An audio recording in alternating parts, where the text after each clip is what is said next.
bit of Slayer Goldlewis action to start us off, so it's going to be explosive either way, Halo. Yeah. Oh, excuse me. You're good. You're good. I was just about to say that. I mean, this is an interesting match to start us off with. The last time I commentated, we had very few of these like really explosive characters that ended up showing up. So it's interesting seeing Slayer and Goldlewis right off the bat. You know, Goldlewis a staple, I feel like, of those really good characters, and Slayer a pretty solid character this match. You know, not necessarily in the conversation that often, but definitely not bad. I mean, definitely have some strong representatives of both these characters, which helps put them on the map. Especially if you're not seeing them in those ranked towers, you're at least seeing them in these online brackets. Looks like Nhelv had a pretty good start here, also with punching that BT. Pear here in the corner, but not fully in the corner, just enough for Nhelv to take it and then use that 100 tension. One explosive first round right here. Yeah, perfect, I believe, too. Whew.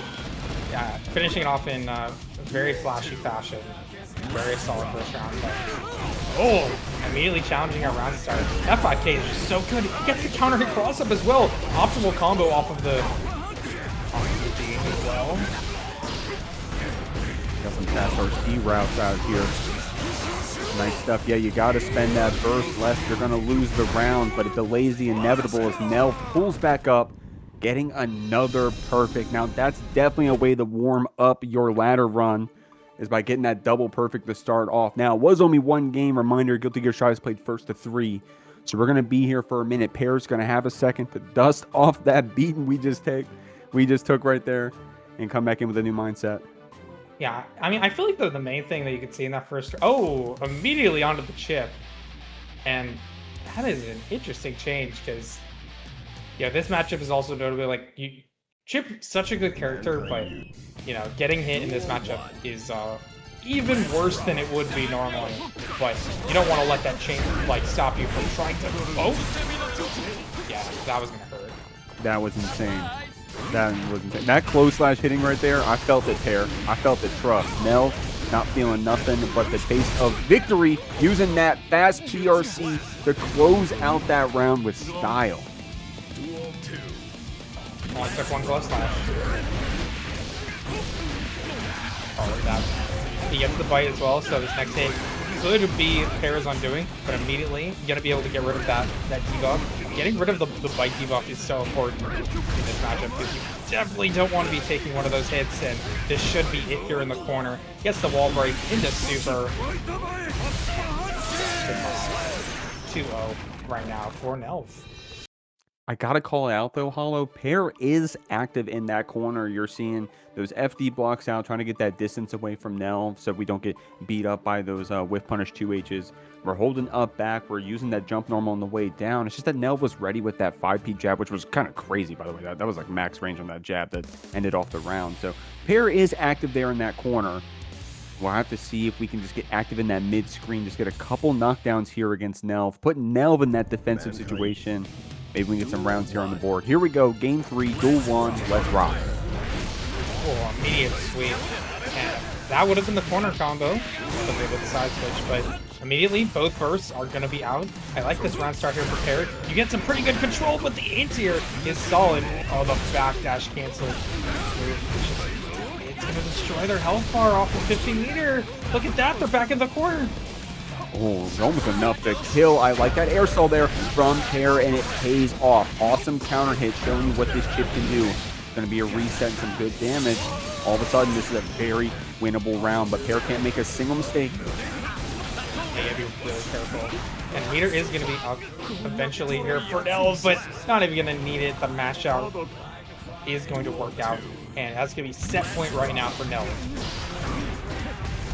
Nhelv definitely having that confidence buff. Wow, amazing back throw on the Master's Hammer. We got this Slayer cornered, but spaced out just in time for that 2H. Pear spends that burst away, but Nhelv back on top of you.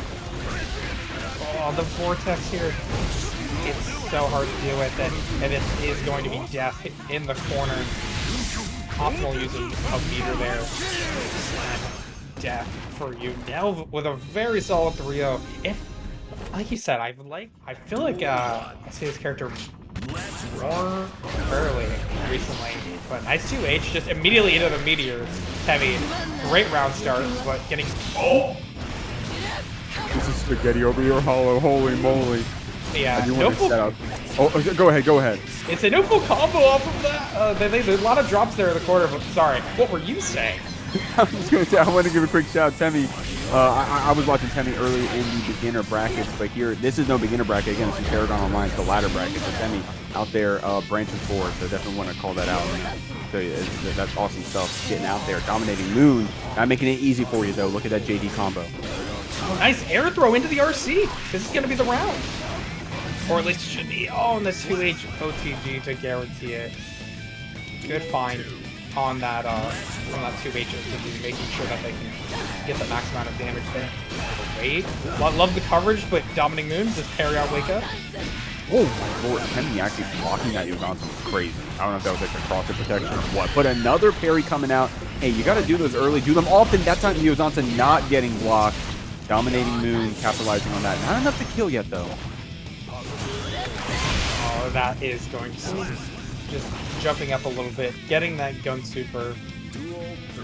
Gonna be even on the rounds, and looking like a nice match that we're gonna have here.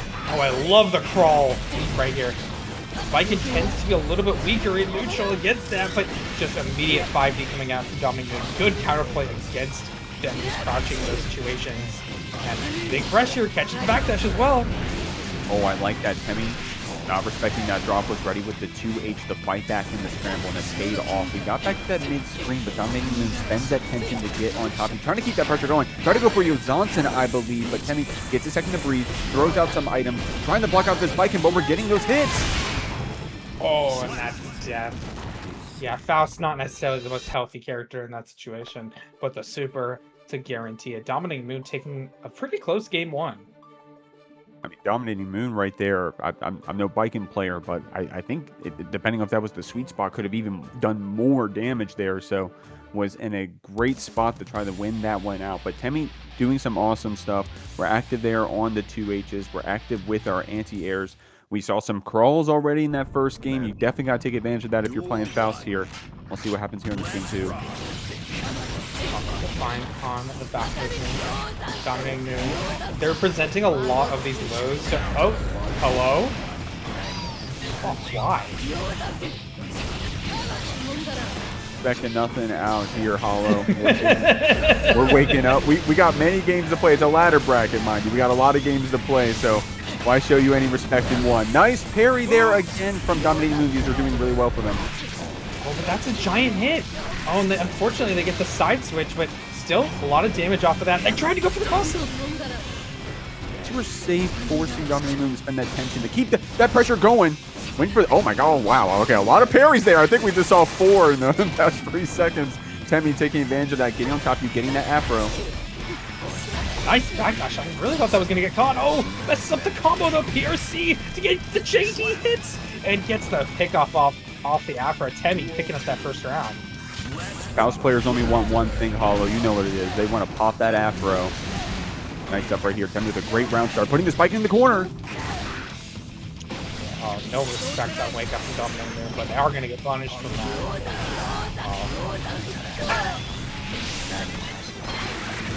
Oh, wow. Okay. I like that air throw. That was a good one.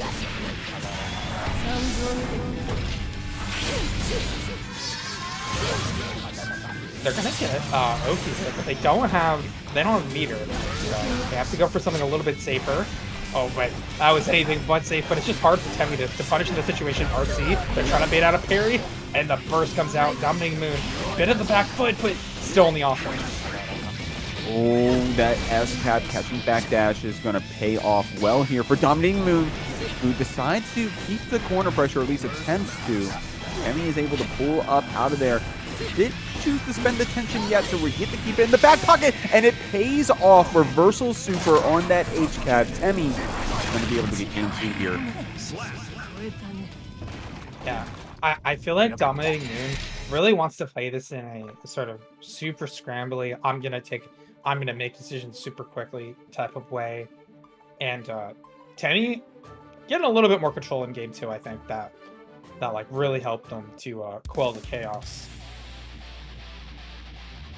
Kimmy's got, Temmy's got some good conversions as well. You saw there was a 2H counter hit trying to go into a wild assault after. It's gonna be a good way to shut down that burst and also just strictly just follow that 2H, which is nice. Good round start as well from Tenny, trying to keep this Baiken back, but we're getting in these cross-ups. Didn't block quite a bit. Great stuff there from Tenny on defense.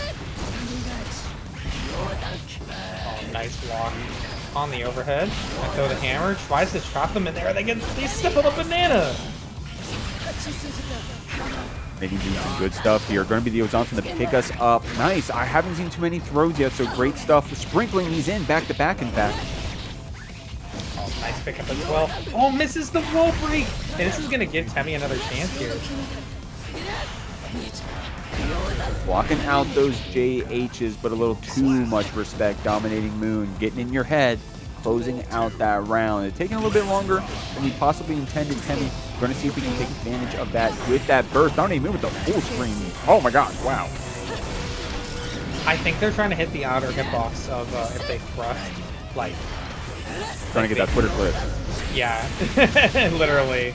But this is sort of a... This could be a Twitter clip here in the corner if they play their cards right. Gonna use the meter though. Just go for some simple pressure. Nice counter on Temmie, but they're not able to fully convert.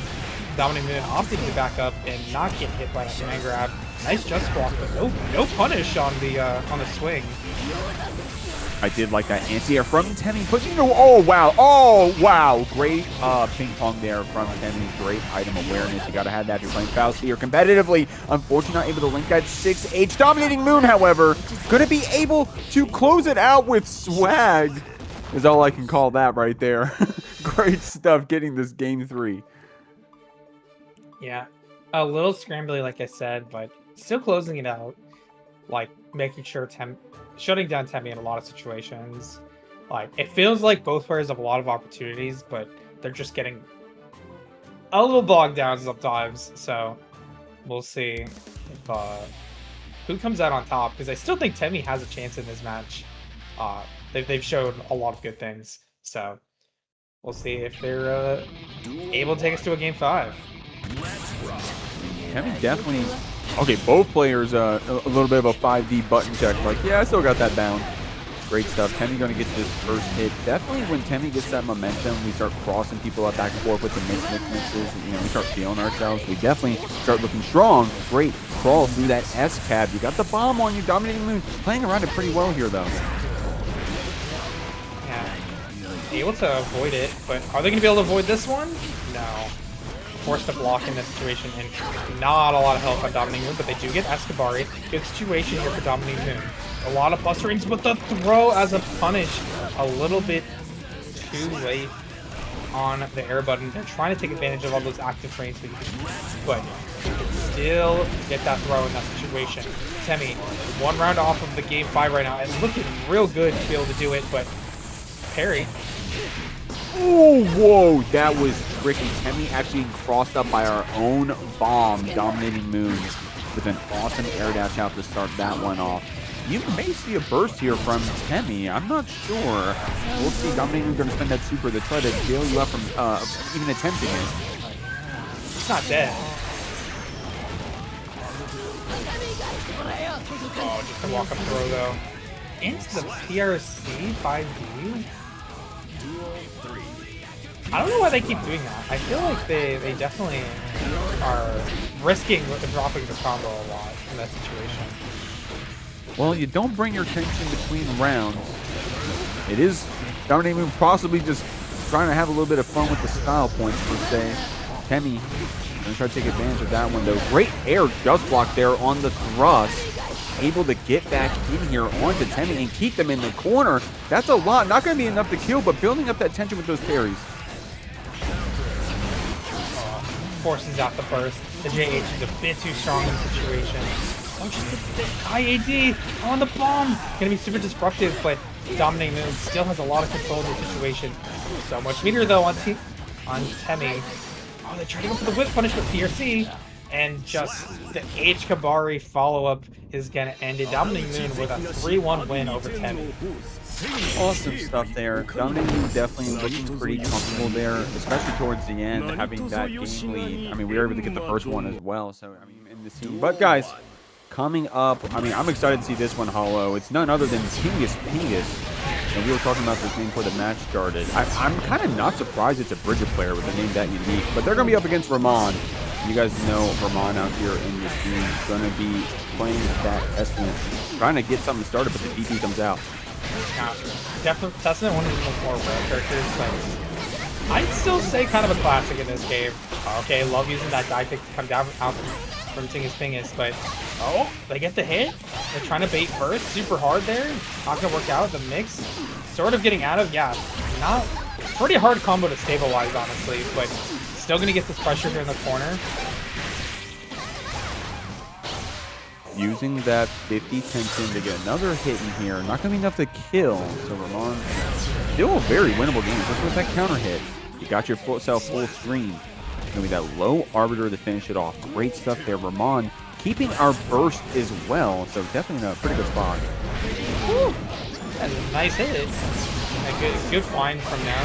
Full screen against the character like Bridget, where like even though Bridget has big normal, she still needs to take some of these risks to get in like in that situation. But it is gonna work out here for Tingus. They're going to get closer. Oh, nice jump in just high enough. And again, baiting that burst. Not gonna work out. RAMAN still keeping that burst here in the corner. And not giving it up, but not with throw. Might force it out. Oh, still no. Oh, Tingus! Possibly tried to go for another special move there a moment ago. Still able to close out that round regardless. RAMAN gonna be sitting on a full burst meter. That's gonna be our only advantage here in this last round. Tingus trying to get on top of you here.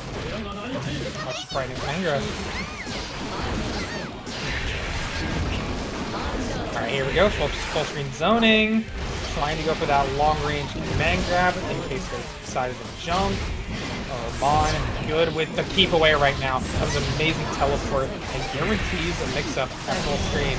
Oh, just wake up super. It's a little bit slower, but that interaction is good enough for them. Almost get the punish, but a little bit too slow, but still gonna punish that instant air dash. RAMAN with game one. That whole last like 10 seconds was really cool from both those players, I think. I mean, first off, Tingus reacted to the mix-up arbiter, blocked the overhead, was able to use the break, the poke to get in on the Testament in the first place. And I like the idea of that meaty 2S, but then on RAMAN's side, hadn't shown you that reversal super yet, was ready to pull it out, ready to finish off that round very confidently. So definitely going back and forth for both those players. Like what I was seeing. We still got more gear to play. Pingus on the Bridget. I mean, did you expect that to be the character with a name like that? No, I kind of expected Potemkin because it's always the Potemkin players making silly names. So that's just my opinion. But honestly, Bridget could also, you know, Bridget sometimes fits the bill, and today it will. I really like how they were approaching that, but I wonder if RAMAN's gonna adapt a little bit to maybe become even more zoner-like. You see it already, just instantly walking back. No burst for you, Tingus. Just no burst being baited today. Well, I mean, RAMAN, you got to give the credit to RAMAN, who established in the previous game that we weren't willing to throw away that burst. And right there, I actually like kind of disagreed with not bursting there, but in hindsight, Tingus dropped that burst combo, so it ended up paying off. RAMAN's still holding on to this burst, saying, "I'm not going to let you bait it, homie." Oh my god. And the thing is, like, they didn't have enough meter at that set. Like, there's no evidence that they are going to do super on the wall to like get hard knockdowns. You'll always end up back in neutral even if you get wall broken, which is a situation that RAMAN wants. So, oh, nice use of that rolling, and like Tingus is trying to find their way in here and having a really hard time. Garble up is just such a big menace, and that's going to be a round go RAMAN's way pretty dominantly. I mean, it was all thanks for RAMAN's adaptation, using that H3 for to beat out the Scooter. But Tingus is the one showing you a new option. It's going to be the Rock the Baby to get a hit and a wall break. Well, with That's a great anti-hero coming out from RAMAN. Tingus, we're back at full screen where I feel like they've definitely struggled a little bit. Nice challenge, and RAMAN on the aggression now. Putting a bit more damage on the board. Oh, nice job using that break to fight RAMAN, trying to go for that H-Reaper again. Tingus with a good jump forward, able to get around these projectiles.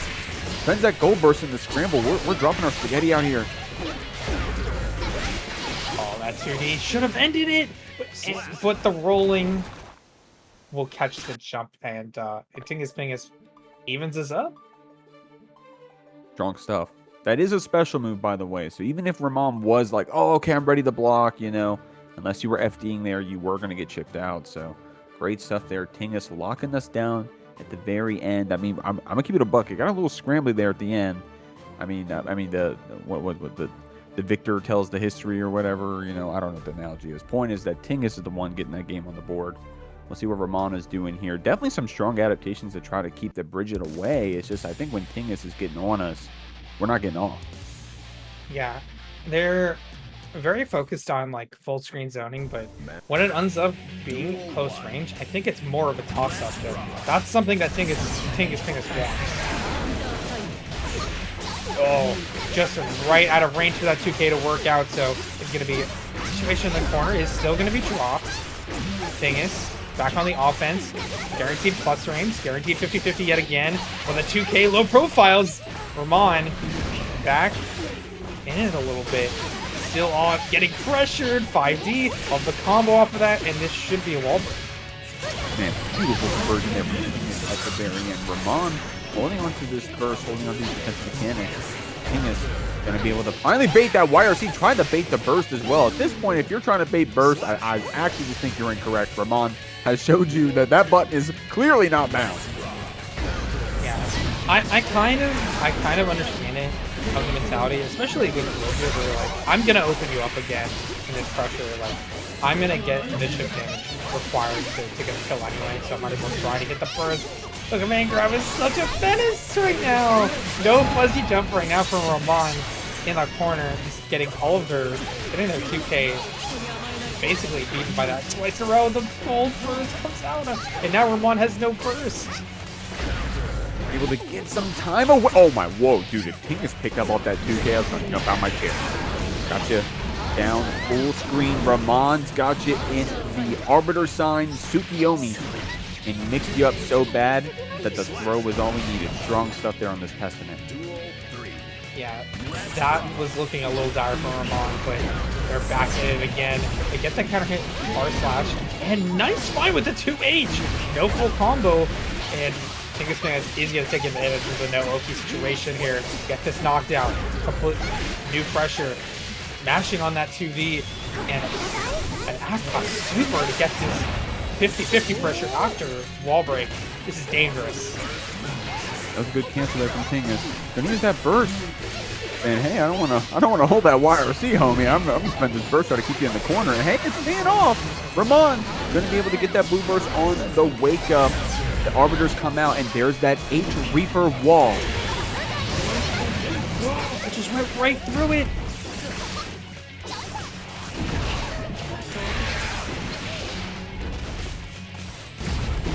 So that fight game time. Well, the dive kick works out.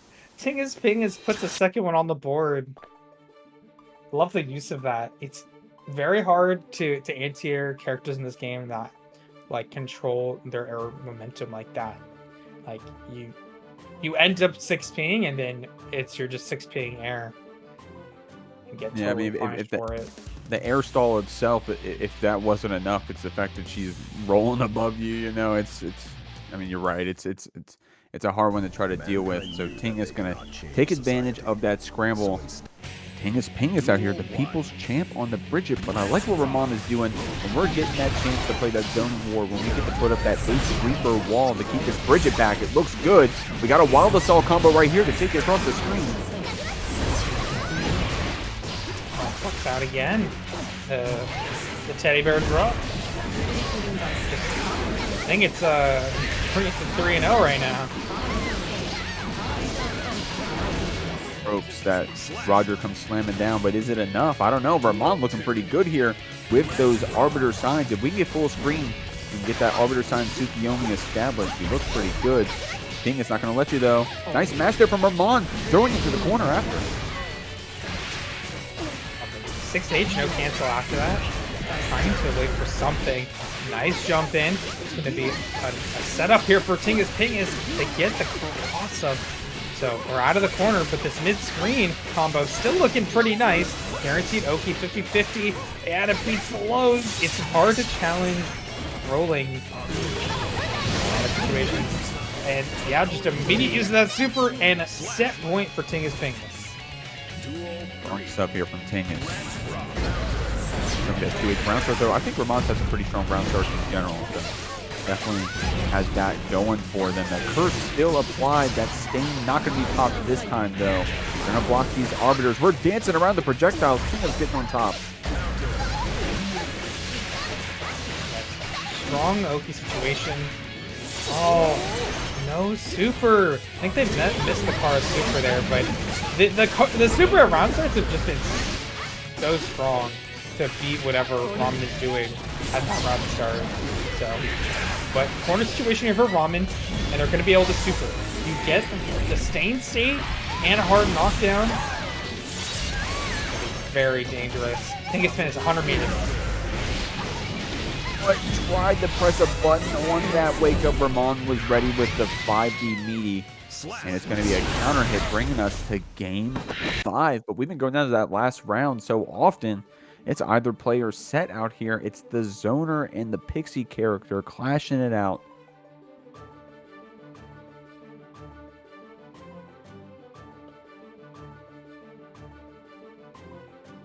These are two characters that I feel like you don't often see match up against each other. So it's great to be able to see some even more diversity than I think you already do in Paragon Online. So many different players, so many different characters, just everybody trying to make it out with their favorites right now. Locking back in the Bridget, game 5, RAMAN versus Tingus. I think these characters are DLC siblings. I think they came out back to back. I'm not actually certain on that. Of course, I think it was that season 1. It was season 1 and then into season 2, of course, right? Wasn't Bridget the first character of season 2? It's been so long at this point, Hollow. Yeah, she is the first season of season 2. Baiken was not the last character. It was Testament, right? Yeah, was it Testament? I believe it was Testament. I don't remember. Though. They didn't come out in the same season, though, because Testament came out. She came out. I was thinking they came out season 5. You're right, they was different teams.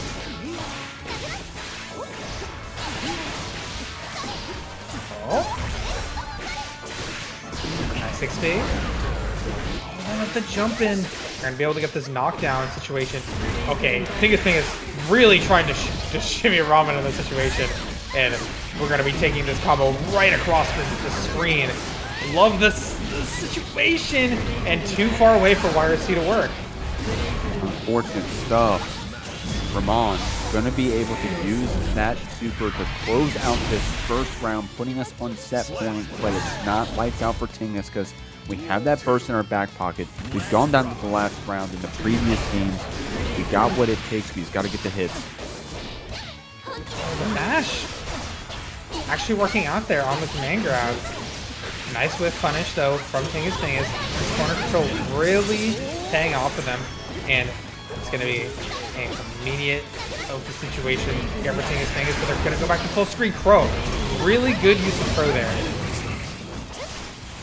Stain still applied. Wow, I love using the JP, just a simple air-to-air to also fight off the stain, possibly. RAMAN holding on to that burst while Tingus uses that red OC to try to get the mix. RAMAN possibly trying to challenge that 6, which gets counter hit instead. And with that, we're moving on to the last round. We got a set on our hands. Yeah, you have to be careful about trying to challenge those blocks, like in her block streams. You don't want to necessarily let them get away with everything, but I think Bridget has good ways of like frame trapping you in her pressure despite her bigger normals. Right now, it's a chance to get up to use those normals, but RAMAN's not letting it with those Arbiter signs. So nice. Nice roll in. It's gonna be. They're gonna try to bait. No combo off the counter hit 2K, but RAMAN still gonna come out as your winner. It was looking a little dire of late matchup because these characters have always hated each other, in my opinion, in this game. Potemkin just being super strong against a lot of Millia's tools, but not wanting to be in Oki situations. This is Flipping Your Strides David versus Goliath if you're uninitiated. So buckle up. This is your first time seeing this one go down. It's going to be Vendum trying to get these 1,000 cuts in, but Caleb getting out with that PRC. Nice stuff seeing that pop buster coming. Vendum gets the punish after. Alright, nice with the super actually getting the hard knockdown. Oh, point into the mix. That was the brain destroyer. Actually, we're gonna be able to get the goal. Vendum with that first round. Using the winger to seal it off. Vendum is going to be able to put ourselves up around Caleb with that burst advantage, though. So we'll see if that manifests. Of course, being able to use that blue wild assault to get in there, get a mix up after. Can use it defensively as well if Vendum gets another hit. But Caleb is the one getting this counter hit, keeping this Millia in the corner, at least trying to. Oh, makes the burst. Just, I think Caleb wanted but Vendum just walking. Nice reaction on the armor as well to make sure that you get that knockdown. Oh, and that's going to be a punish as well. Oki here in the corner and not blocking the Quasa. This won't kill though. It wasn't going to kill, went for the reset instead. Pays off for Vendum, getting this first game, showing you some textbook mix-ups there. Millia herself, crossing up Caleb back and forth. We had some good blocks there, but Vendum keeping you down for the most part. Also, when Caleb did have that chance to play, was showing you that armor, Vendum ready with the red RC to break the armor on the very first time it came up. I'll speak for myself. Sometimes it takes me a second to be, oh, that's right, it's Potemkin. I have that option. I can deal with that. But Vendum already ready for it on the first interaction. Didn't even have to think. Great stuff. Yeah, being on that layer already is really, like, it's super good against Potemkin because Potemkin can really get you in those situations if you're not ready. Like, he can armor through something, get one knockdown, and then kill you. That's what the kind of character that Potemkin is designed to do. He wants to put you in these awkward situations and then kill you immediately. Oh no, no whiff punish, and Caleb gonna be going for the Oki. Close slash. Alright, no punish on the 2P, baiting the burst, but not gonna be fully baited. With Caleb not doing that full dedication, Vendum is going to pay off for us, using that red RC to pick up that hair car hit. Not going to be a hard knockdown, but a decent amount of damage and tension to start us off. We're building that tension back up. Caleb going to get some tension back as well, especially after that back throw. You're not dead, are you? You are dead. Wow. Yeah, unfortunately for the Millia players, yeah, you could be at that 4 HP, and one potential buster will be your undoing, and you're just gonna have to live with that in this matchup. That's just a reality of playing against Potemkin, and this is gonna hurt so bad. They missed the knockdown though, so it gives Vendum a little bit more space to be able to react to these mix-ups. Oh, okay, wow, Caleb with a really good delayed burst. Okay, PRC. The start up of that normal. Caleb trying to go for another jump scare. Vendum spends the burst to get that Potemkin away. The Garuda still connecting. That is crazy. Caleb, at this point, even Chipp could possibly do it if it's a Garuda. Oh, but we're going to be taking it back to mid-screen here. Vendum back on the offense. 50 meter right now for Caleb. They're trying to guarantee something. PRC, but Gapples gets him, and then the OTG hit. That was a hard comeback, but Vendum definitely earned it. I actually forgot about the OTG. I was like, oh no, but no, Vendum with the pleasant surprise. That's crazy. Vendum ready with all kinds of stuff on the fly, even using that Capel to fight back Caleb in the air, using it again here to pick up this combo. Doesn't get the super, and so we're going to keep that tension here for the mix after Caleb having that burst. Nice blocks. They waited a long time there, and the jump works out. They're not able to get a punish, but this situation here in the corner is very dangerous. You can't kill, but Caleb's still gonna burst. Nice XP.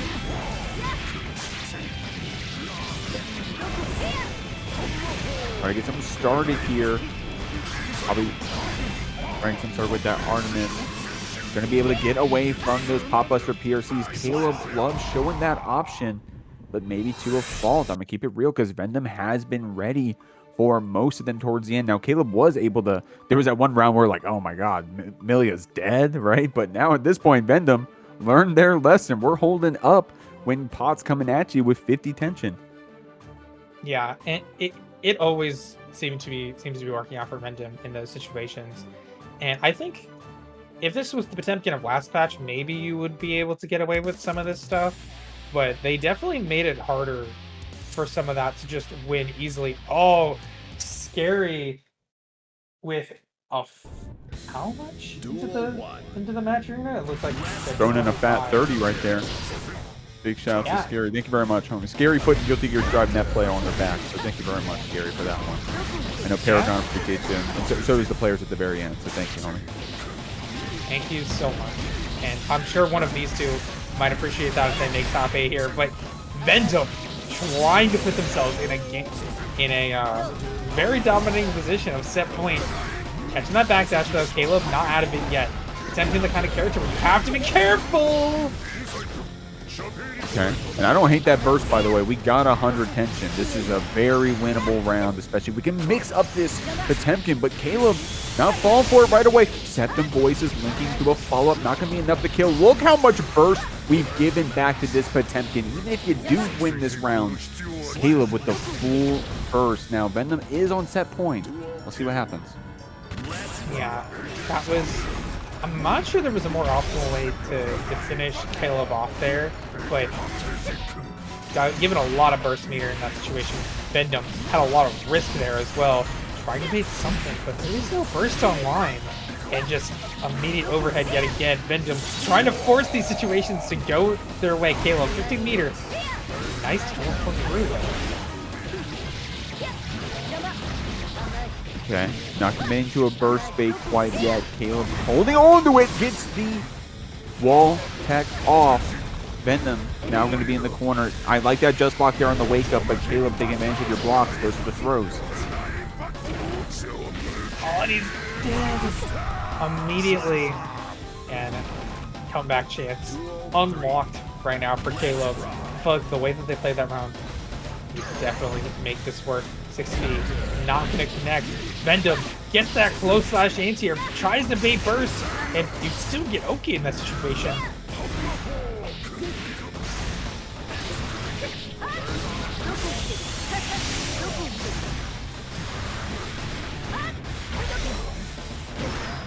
Oh, nice tech on the knockdown. The 2K actually interrupting whatever Caleb wanted to do. Oh, he's dead. Oh, he doesn't have meter. Not yet. Vendum going to be spending that meter on the FD block back. Nice counter hit, close slash. Not going to be enough to kill, but that's a lot of damage back here on this Potemkin.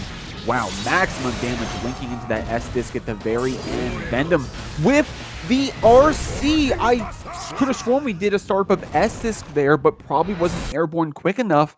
Caleb getting the throw. Oh my lord. It had worked out. It basically never worked out for Caleb in this set, but the one time that it does, PRC Hammerfall really putting in work to be able to get Caleb that game. So momentum in their favor, and this is definitely not what you like to see for Vendum. Closing out here is very important because letting momentum go back into the Potemkin player's favor can always be super dangerous. Nice jump out, making sure that they show Caleb that they know that block string is not real. Dancing around here, trying to be crafty here on this Millia. Caleb active on some of these quick normals. That 2D to try to keep you back, that 5D to watch you out of the air. It's going to be that Iron Savior low. Vendum gets a couple hits in here into a wall break.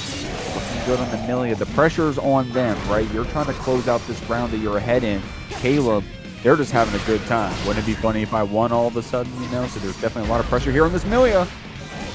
All baiting first. Caleb putting themselves back in this round, forcing it out from Vendum. Yeah, you can't punish there. Nice get out though from Vendum.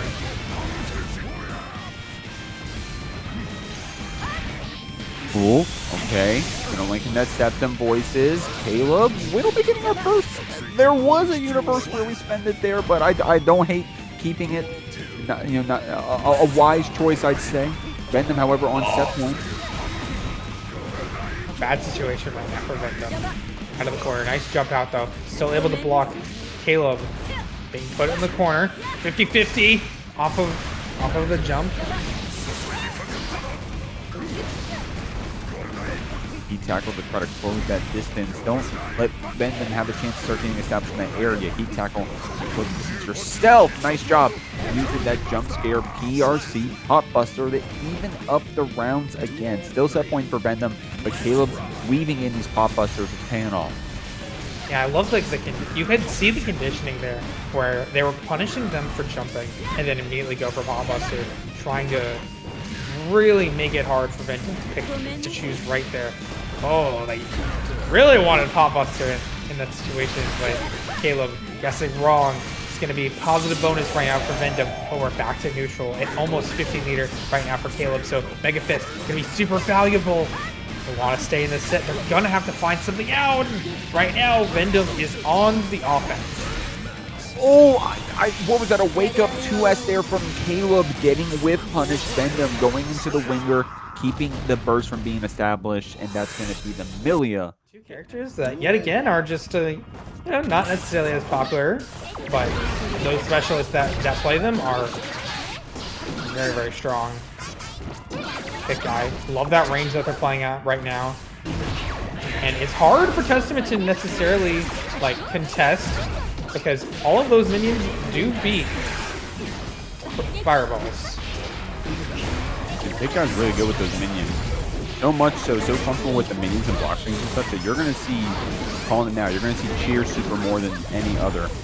Trying to get that defensive Cheer Super out there. Pikguy getting something started with that 2D, playing a lot of neutral here, a lot of full screen projectile footsies, trying to dance around this Testament. Crimson doing a good job of putting these bullets up on the screen. We're chipping away into Jacko. Pikguy trying to get our licks in as well. Oh, nice walk up 6D. Trying to prevent Pikguy from getting away in that situation. But just the minion throws, very, very good. Going for additional pressure. Had just enough minion energy to go for it as well. Pikguy not dead yet if you're FatedCrimson, but this hard knockdown could spell some trouble. Oh, wow. Using the blue wall assault to force the bots and a shimmy after as well, trying to see if Crimson was going to try to be aggressive on that wake up. You have the bot out, you're ready to fight back against the Arbiter, but you can't block a whole maneuver. It's going to be the 60 on the other side, however. Pikguy still able to close out that round, but we got down to 26 seconds. That was a long one, Hollow. Yeah, that was round one between these two. Like, I wasn't even paying attention to realize that, but these two are going at it, and they're not necessarily landing big combos. It's these small hits that matter. Knockdowns into Oki pressure that are just catching each other out. Good defense here in the corner, but immediate challenge. But the minions don't go away in this situation. Gotta be careful. Nice walk up 6B yet again, not respecting Pikguy in that situation, which is super important. You don't want to let Jacko just get away with summoning for free. I think Pikguy's really confident as well, showing those shimmies. So FatedCrimson, and hey, you gotta earn that, homie. Get your shimmy in me for free. It's gonna be that burst to push back Pikguy, but this Jacko only needs one more hit. But can we get it, Hollow? It's gonna be FatedCrimson going into the Succubi to break this wall. 50-meter here for Pikguy, so they could have to take a risk, but not gonna guess right on the throw. Pikguy going down one, and FatedCrimson taking us to our round 3 in game 1. This is gonna be a long one. Or this is looking like a long one, I should say. This corner situation, not good though for FatedCrimson. Taking damage. I mean, Pikguy can keep getting explosive corner situations like this. Oh, going into the driver, but Crimson Didn't fall for it, didn't go for that press. In fact, gets the punish after. Gonna keep you jailed down with that H Reaper. This Testament taking it through the wall. Look at that damage. Into the... You're still sane as well, so... Fading out first, RC, and that's gonna be FatedCrimson clutching up and getting that first game. Strong stuff there. Awesome, man. Crimson threatening the potential burst bet on that first close slash, of course. Didn't do the jump cancel, went to the 2H.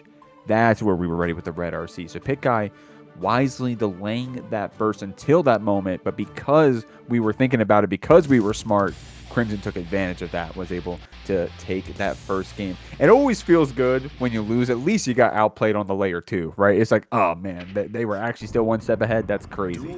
We're going into game 2. Pikguy. We're going to see what we have here on this Gecko. Oh, good round start here. No momentum lost here for Pikguy. Still trying to keep up the pressure. And this long range just looking so good for them. 2S. Gonna still evaporate that minion. Dude, hard knockdown going after this wall break. And pretty solid damage. That does a pretty penny.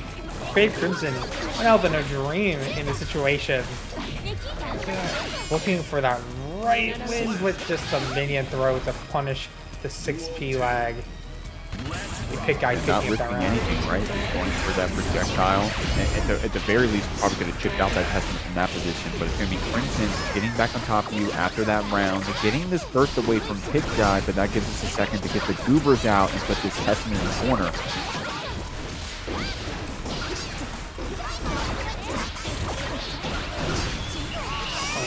You're talking about the Pear super, but FatedCrimson does not respect that on block. They've been doing such a great job of disrespecting Pluxons in these situations. It has to be super immediately. Pikguy getting another hard knockdown, putting himself one situation away from getting that win. First online though for Fade. Yeah, Pikguy going to meet you with the bots, not himself trying to play it safe out here. Whoa, that was actually awesome using the defense command to beat out the Arbiter. And that can kill if it got another hit if we needed to. It's going to be Pikguy, however, just weaving in that 2K, though, to get the second game on the board. Now, we're going back and forth. A reminder on the standings, if I'm not mistaken, I think that FatedCrimson came into this match already 4-0. And I'm not sure Pikguy's record coming into this one, but we are, I mean, these are some of the strongest players in the bracket right now. So this is a kind of a little bit of foreshadowing for what the latter half of the bracket could potentially look like. And it's pretty even right now. Duel 1. It is. Let's rock. We'll have one on the board. Yeah, Pikguy is 4-1 right now.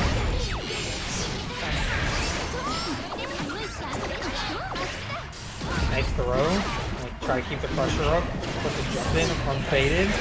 Doing a good job of disrupting that pressure.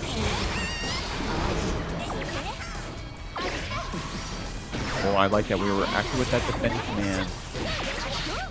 Still trying to be preemptive about that option here against FatedCrimson, not letting them get too much press buttons against these bots. You gotta protect those old Goobers if you're gonna be putting them out to fight for you. Trying to fight back on that Pear super, but this time Pikguy's gonna take advantage of it for it.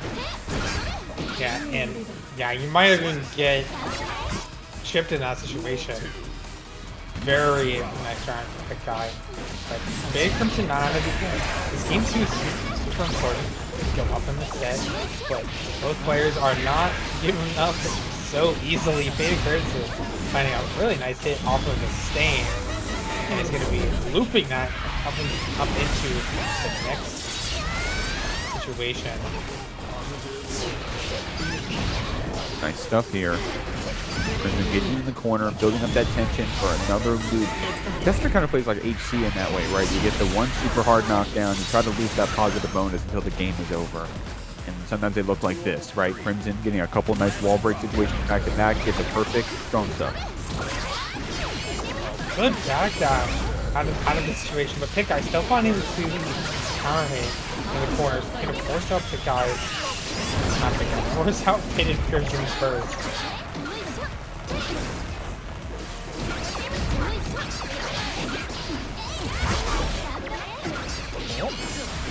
Nice smash. Yep, able to find the gap in that pressure. Faded. Oh, it's forced out yet again. And these full screen situations do not favor them. 5H counter it, and that should be it. Pikguy is going to go up 2-1. Stylish way to do it, too, with the combo. Nice counter hit confirmed there. Pikguy trying to take out FatedCrimson. Both these players coming in with, I think, will confirm the same record. So, I mean, there's only one victor today. That's how it always works with those brackets, right? No matter how many people enter, only one person can get first place. So, it's going to have to be one of them. Pikguy trying to make it himself. Looks strong on those bots, but Crimson didn't get here on accident. Very strong testament. Very good zoning patterns. We're going to see if we can stall out these games even further. Because, I mean, it looks like Crimson kind of likes that. Kind of likes when these rounds go longer. I definitely think it tends to favor them. Like, besides the point that, like, you know, you would think the character that's doing better at long range might like when the rounds go longer. But I feel like it gives FatedCrimson more time to figure out the win conditions in the round. Oh, but Pikguy picking up some good pressure, and they're gonna punt the minion behind them so they can get some guaranteed plus range. But FatedCrimson, good recognition. They're not going to extend pressure there. It gets the minions off the table. The interesting way to do it, using the Succubus teleport to weave around these bots. Pikguy probably used to those zoning patterns of the bots to try to throw them against players jumping in, but Crimson with the teleport has been really tricky. Pikguy still fighting back, however, though, getting a couple good hits. Crimson trying to fight back despite this cheer being applied. Pikguy coming in, the burst comes out. Testament trying to fight from full screen. Oh, nice! Just good recognition from Pikguy, and they're going to go up on set point right now. As FatedCrimson's not out of it yet. No burst. Oh, and Pikguy with the big 5H hit in the corner. That's a great round start. That's the damage that you want in order to win the round. FatedCrimson threatening that teleport. I love that we're doing so many of those fake teleports, always keeping Pikguy guessing. Don't want to overabuse that option that teleport in, especially because every time we do it, it seems to work on Pikguy. So I like all these feints. Great stuff. Pikguy still trying to fight back, but the counter hit comes out. Crimson going to send you to the wall, but the burst comes out from Pikguy. Oh, minion finding its mark there. All the minions being so oppressive. They're going to be staying in the corner, but the jump out right now for FatedCrimson. They give them back a chance in this round. Big teleport, trying to stall out all of that air momentum. Blocks the just, and they try to get the throw, but the teleport behind. FatedCrimson stays alive, but still needs another round to take us to game 5. So many feints of that teleport that when it finally gets used, right, is when it matters. It feels like great stuff. We're mortar bombing you with that 2S. Pikguy trying to fight back with our own zoning, but with that stain applied with these Reapers coming at you. It's going to be a well-placed teleport from Crimson to put this Jacko in the corner. Oh, they've been going for the overhead into low there, but instead FatedCrimson was going for the throw. Pikguy opened up here in the corner. They're going to be stained in this next situation. They have 50 meters, but are they going to opt to use it? They try to jump. Baited burst, but not baited enough. RC on the 5H, but FatedCrimson, disrespect 2K, is going to send us to game 5 anyway. Yeah, Pikguy wasn't in a great spot there at the end. Of course, was able to get some momentum, right? Was able to get a hit there at the very end, but with the life that low, Crimson just had to, place our bets on one well-placed 2K to finish off the round, which is what you saw. So we're going to game 5 here. I've been loving seeing what FatedCrimson has here on this Testament. But holla, I'm going to keep it a buck. Shouts to Pikguy. Shouts to the KM local. I got to root for the local homies. Can I do that? Guy, what do we got here in this game 5, homie? Come on. And I was going to say, don't worry. If it was Sloth on screen, I would definitely be very biased. So I understand. Oh, nice teleport! Just getting right behind him. FatedCrimson getting that burst out early, but as much as any momentum lost here for Pikguy. They're trying to still get this screen control. Not a lot of minion meter though. I feel like that's been one of their issues though. Like they spend a lot for not always the biggest value here. Oh, that Gatling, that frame trap is gonna cost Faded the round. Oh no! Almost did try to get that 2S follow-up, but wasn't able to. But it's going to be the 2D counter hit to close it out. Pikguy still able, you know, maybe we clenched there a little bit at the end, but was still able to put us on set point now. The match isn't over yet, of course. We went down to the last game we didn't get here for nothing. Crimson's got that stain applied, and it's going to be that 6P pickup. It's going to take Pikguy to the wall here. Another stain applied. Can you hold out the mix? No, the throw connects. Not blocking overhead. FatedCrimson. Applying stain yet again. With the Succubus super. On the 5D, no blocks 5Ds. And a perfect. But on the positive side, less burst recovered for, more burst recovered for you, Pikguy. Gonna be trying to set up that pressure in the corner. A little bit of an overextend. FatedCrimson is gonna take back control. Okay, was able to block those arbiters, threaten that faint teleport again. Pikguy using that bot, the clap here from full screen, despite holding another. The cheer super comes out. Crimson tries to fight, but the burst connects. Pikguy getting beat up by these signs full screen, but nice job using the goobers. Okay, going for Blue Wall's Assault. And here FatedCrimson opting to block a lot in the corner and getting frame trapped, I believe. Trying to leave the corner. And that's going to be Pikguy after some blood, sweat, and tears, able to pick up that Game 5 win. Oh, okay. If I'm saying that wrong, please. Is it Shunsui? Shunsui? Isn't there a Naruto character, Shunsui? Or is it's Shisui. Okay, thank you. All right. Yeah. I know I'm not crazy. I watch Stubydean, y'all. But we also got to talk about Mab over here with the Jiggly tag. Hello? Is that my Here we go. No bias. We got Shunsui going to be starting us off up here. Got this HC in the corner, and I love that PRC throw. Wow, that was tricky. Yeah. Just keeping them on their toes right now, and Mab in a really bad position. No bullets and 50 meters, so just immediately you have to go for something like that. Take a risk. Meaty on Wake Up, though, is going to be destroyed by that Wake Up super. LiterallyShunsui did not want to respect that Wake Up. So, going to be taking that. Strong stuff here. Mab using that deflect shield. You got to be defensive here, or rather active with those defensive mechanics.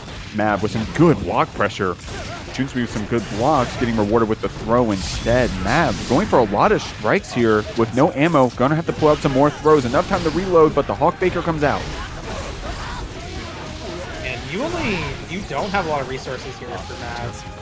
This back throw, not opting to reload, but gotta catch that backdash, and LiterallyShunsui, you don't have enough damage to kill. You do have a bit of resources, and this neutral does sort of favor you, because whatever Mav has to do will be a risk. So that's going to be them putting a game on the board. Strong stuff. Shunsui going to be finishing off that first game. I did like what Mav was showing us there. On that one knockdown, I saw the rising JK. So I wonder if that was possibly like a dead frame setup or something. I'm not an HC player myself. We'll see. Definitely Shunsui with a very confident first round. And with the way Guilty Gear Strive plays, y'all, sometimes it doesn't matter who the better player is. Sometimes you just get rolled over one round. It's going to be happening, especially if you're confident like Shunsui was in that last one. But Mav, with a crazy swamp, we're going to the Nago. Yeah, immediately. And a lot more health to work with. But yeah, we're still stuck in the corner. It's not going to make much of a difference. 2S immediately going to low profile that 5H. And now Shunsui back in the corner. Moderate blood here from Mav, so you can't really take big risks. You have to wait for a way in. Nice parry. Nice check. Not Mav. Shunsui with a big hit, but it's going to be Mav fighting back. Okay, strong stuff, and using that fast RC to keep the extension. Great stuff, Mav. Look how much damage that was. 2S 5H wall break. Look how much that was, more than the combo. Okay, I see that. Yeah, TRC so that they can get a guaranteed punish, and this will kill with that 6H on the wall. lots of damage guaranteed off the bot. And after a scrappy round, Mav taking that first one. Matt for you. Gonna get that counter hit close slash to keep Shunsui over here. In fact, we're gonna send you through after building enough for that super. Pretty decent here on the blood as well, not a bad spot. Shunsui gonna get that burst back fully though, so we have resources to fight with. We're gonna have to do so through a hard knockdown. Nice block in the overhead, but continued pressure from Shunsui. Throw. No stamina. Baited super. He's still able to get the punish out of her, but Mab was ready with the burst.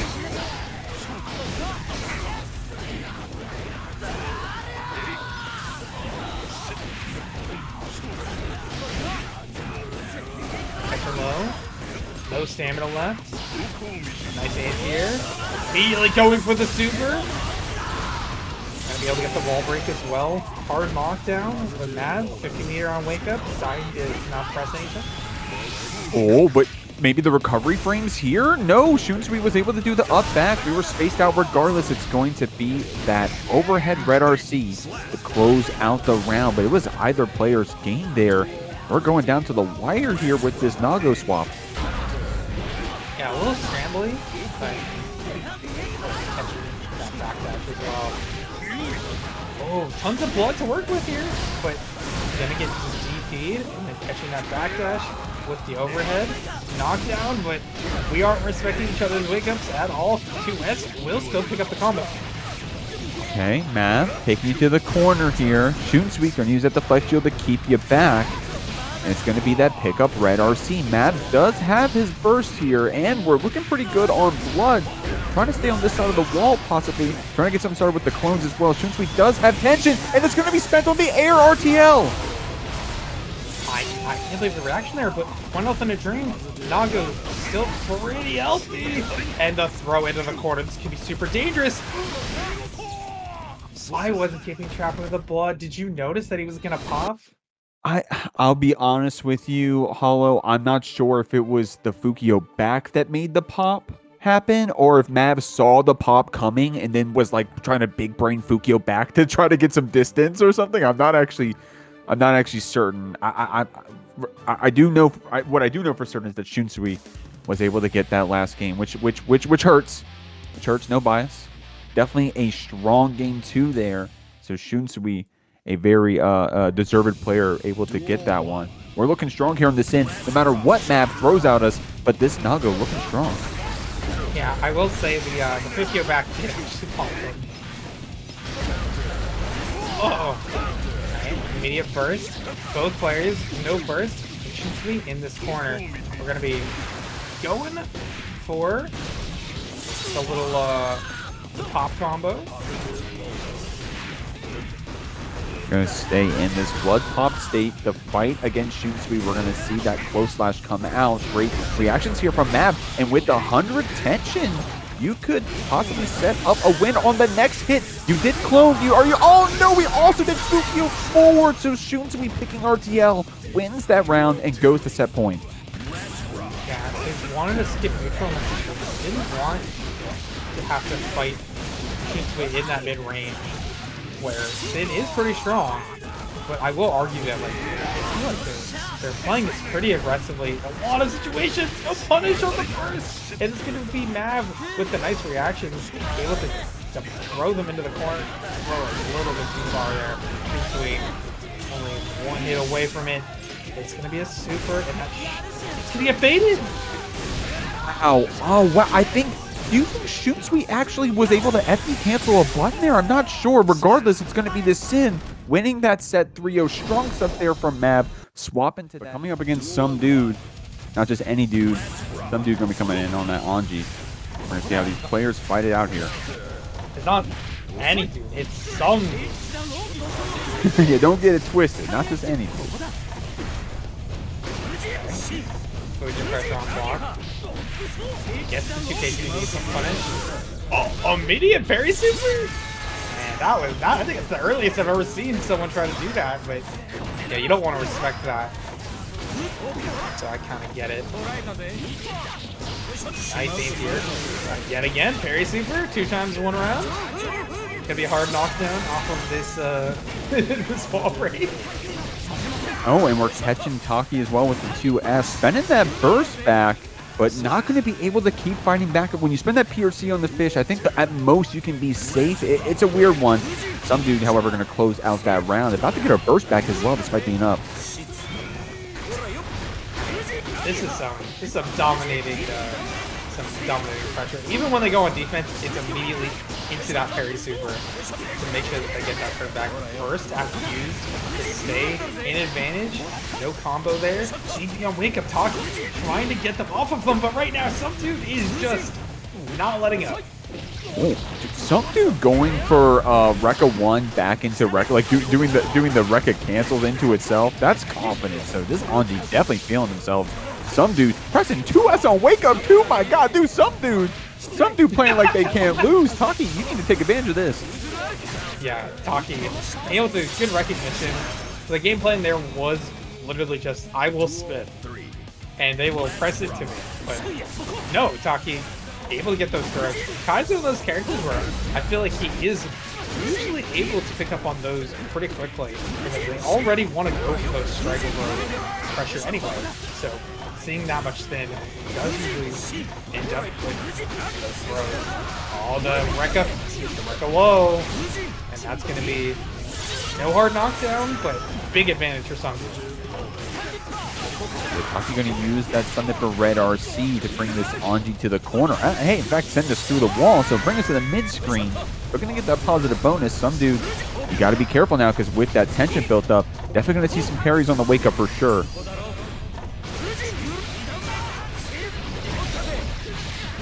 Okay. I don't think it's going to kill. It's not. One of them in a dream right now for Taki. No meter, so no scum dipper. Tries to go for the run-up throw, but Ko makes him a little bit elusive. Somedude takes game 1. Okay, so I think that run-up throw says a lot here, Hollow, and that Taki already catching on to the fact that Somedude has decided how they're going to play this set before the match has started, and we have been committing to it. And hey, it's working. We got a game here on the board. Taki showing some answers there at the very end, saying, okay, look, I'm going to slow things down a bit. I'm going to call you out for these spins when I can. And I'm going to capitalize when I get these hits. And we have been on this Kai. It's been looking strong. Yeah. And heading in this game, too, I feel like Somedude showed a lot of the game plan in game 1. So I'm curious how Taki is going to approach this. Because you know that they're going to spin. You know that they're going to try to go through a lot of this neutral relatively safely. Nice time with that far slash. Immediately forcing out that burst from Taki.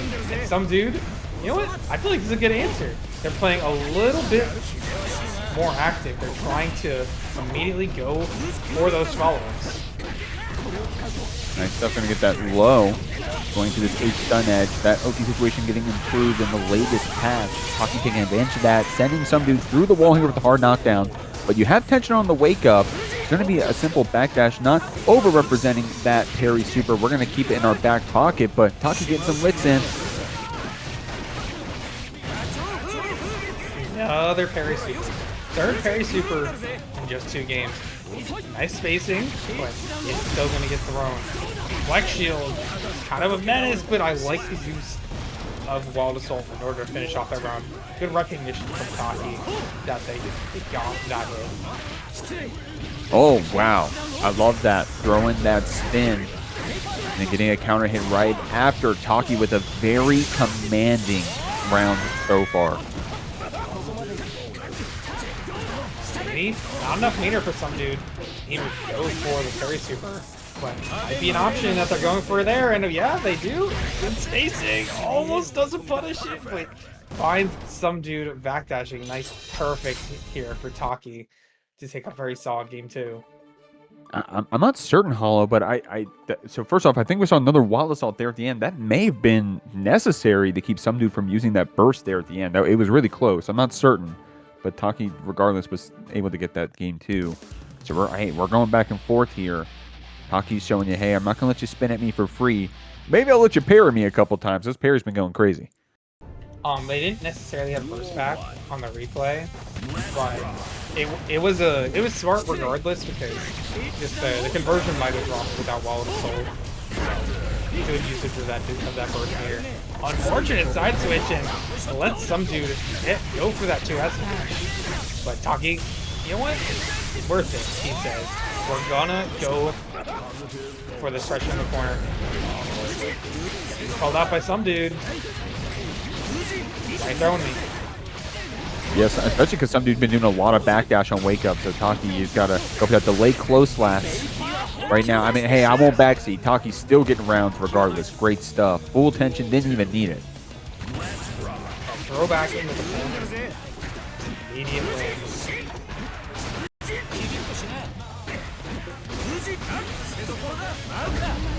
Oh man, Somedude in your head with this full charge 5D now.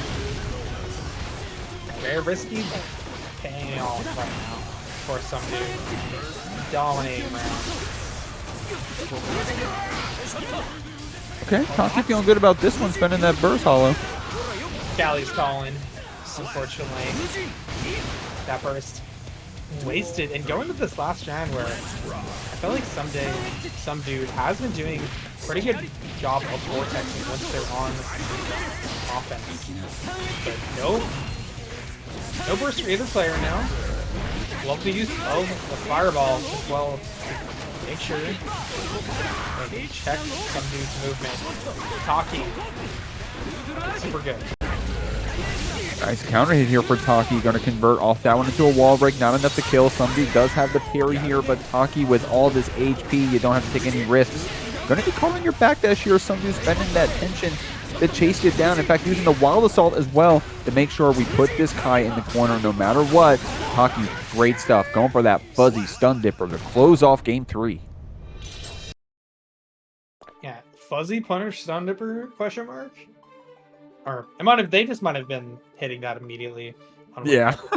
in order to, because like they had the meter anyway. That like even if it didn't punish, like it would have been a very hard situation for Somedude. So Taki taking the lead. We'll see if Somedude puts up some. I want to see what kind of adaptations that they might try to do in this game 4. Somedude definitely someone who's committed to this game plan, a very strong one here on this Anji, and kind of putting the onus on the Taki to saying, hey, do you have what it takes to play around my stubbornness? And I mean that as a compliment. If we have a game plan here on this Anji, we're keeping it back, we're trying to fish for these codes, we're trying to go through these fireballs with spin, we're trying to wear out this Kai. Taki has to work really hard for these wins, but we do have the lead so far.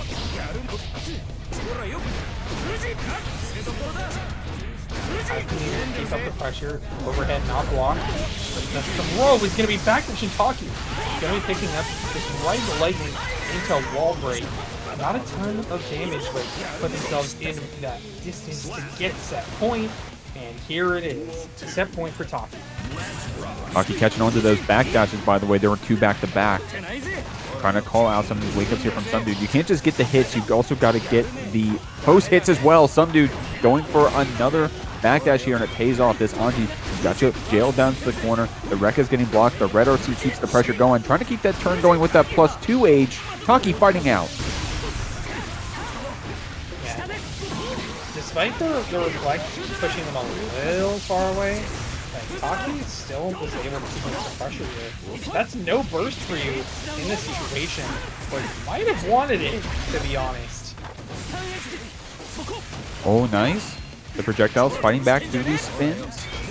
Still either player's game, though. Couldn't link that overhead to the fireball, but dealt enough damage where all we needed was that 2S to finish it off. Somedude looking good here. Taki still in set point.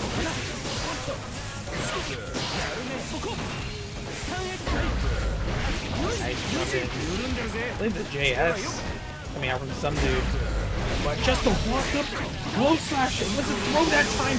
Somedude getting called out super hard. It's a wall break. Big damage for Taki. And in this set point, looking so good. Somedude has this burst as well. On defense, if we need to use it, it's going to be that full charge dust. Taki not falling for that one again. Getting in with that stun dipper, weaving through Somedude's neutral. Sending you through. This is a soft knockdown, but Taki looking strong here.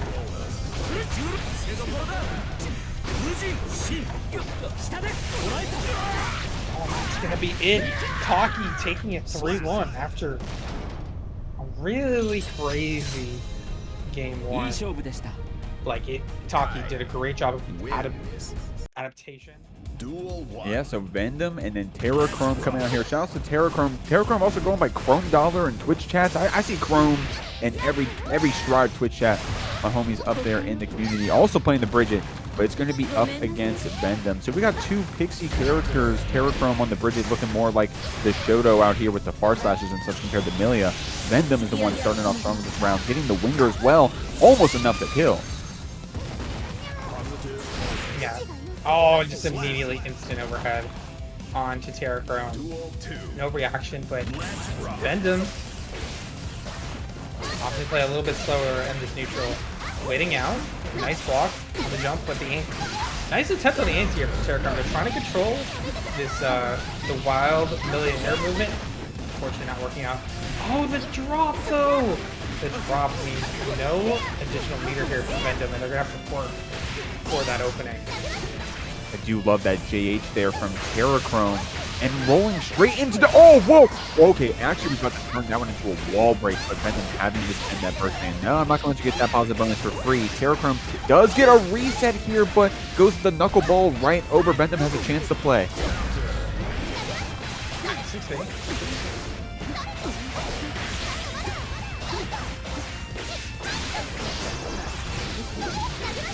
Streams a little bit too much for Vendum to deal with him in the corner, and that's the Terachrome evening us up in that game 1. Duel 3. And pretty nice round for them, but 5-star looking good for Vendum. Terachrome immediately we're DPing. Showing you that 2H as well. Vendum not going to be able to get up into the air at least for free because Terra's going to go from that 2H, especially if we get this much value off of them hitting.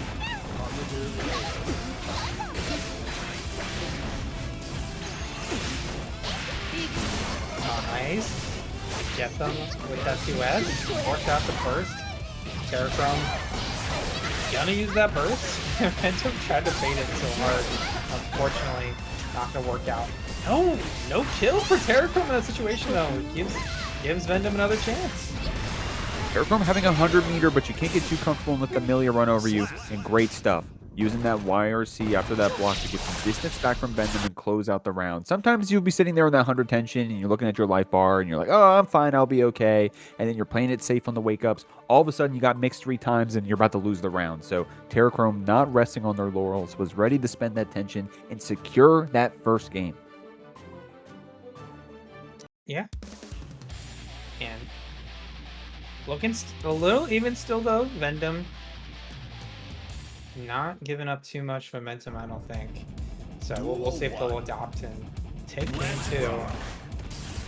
Terachrome trying to get aggressive. Nice 2K2D though from Vendum. Just getting a little out movement. Blocking out this Bridget though. We got some good blocks out here, Hollow. We're trying to keep this Millia off of us. Not able to react to the cross-up. Does react to that one though. Stagger pressure though. Ooh, we were trying to see if Vendum was probably going to do YRC or such there. Terra was going for a very hard bait, but nice stuff using that 6H roll to get the pickup and showing you the rock the baby to break the wall as well. Kind of a niche option that got added in that recent patch. Yeah. A little strange to see, but is what it is. Nice DP coming after Terachrome. They're gonna lose the health lead, but immediately thrown to the court. Back throw incident and a little bit too strong on that pressure. Terachrome gonna take that round 1. Those throws were crazy. Vendum ready with the far slash.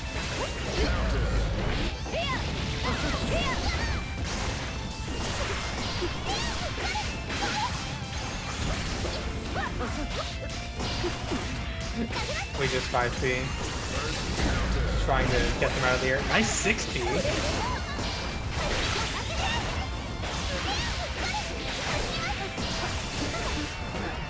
Okay, you gotta be able to get the cross up in the corner. It's actually gonna not go in Terachrome's favor. Oh, of course. Didn't see that. Another side switch had happened. They were very active with those JHs. the fight back against this Millia. H normals in general have been very strong, sending it on the shoot, but Vendum was ready with the anti-air. Red RC to get the follow-up, and one more reset will do it. We're evening up the rounds here, but Terra still looking strong with that lead. Still has that burst advantage. We'll see if it pays off.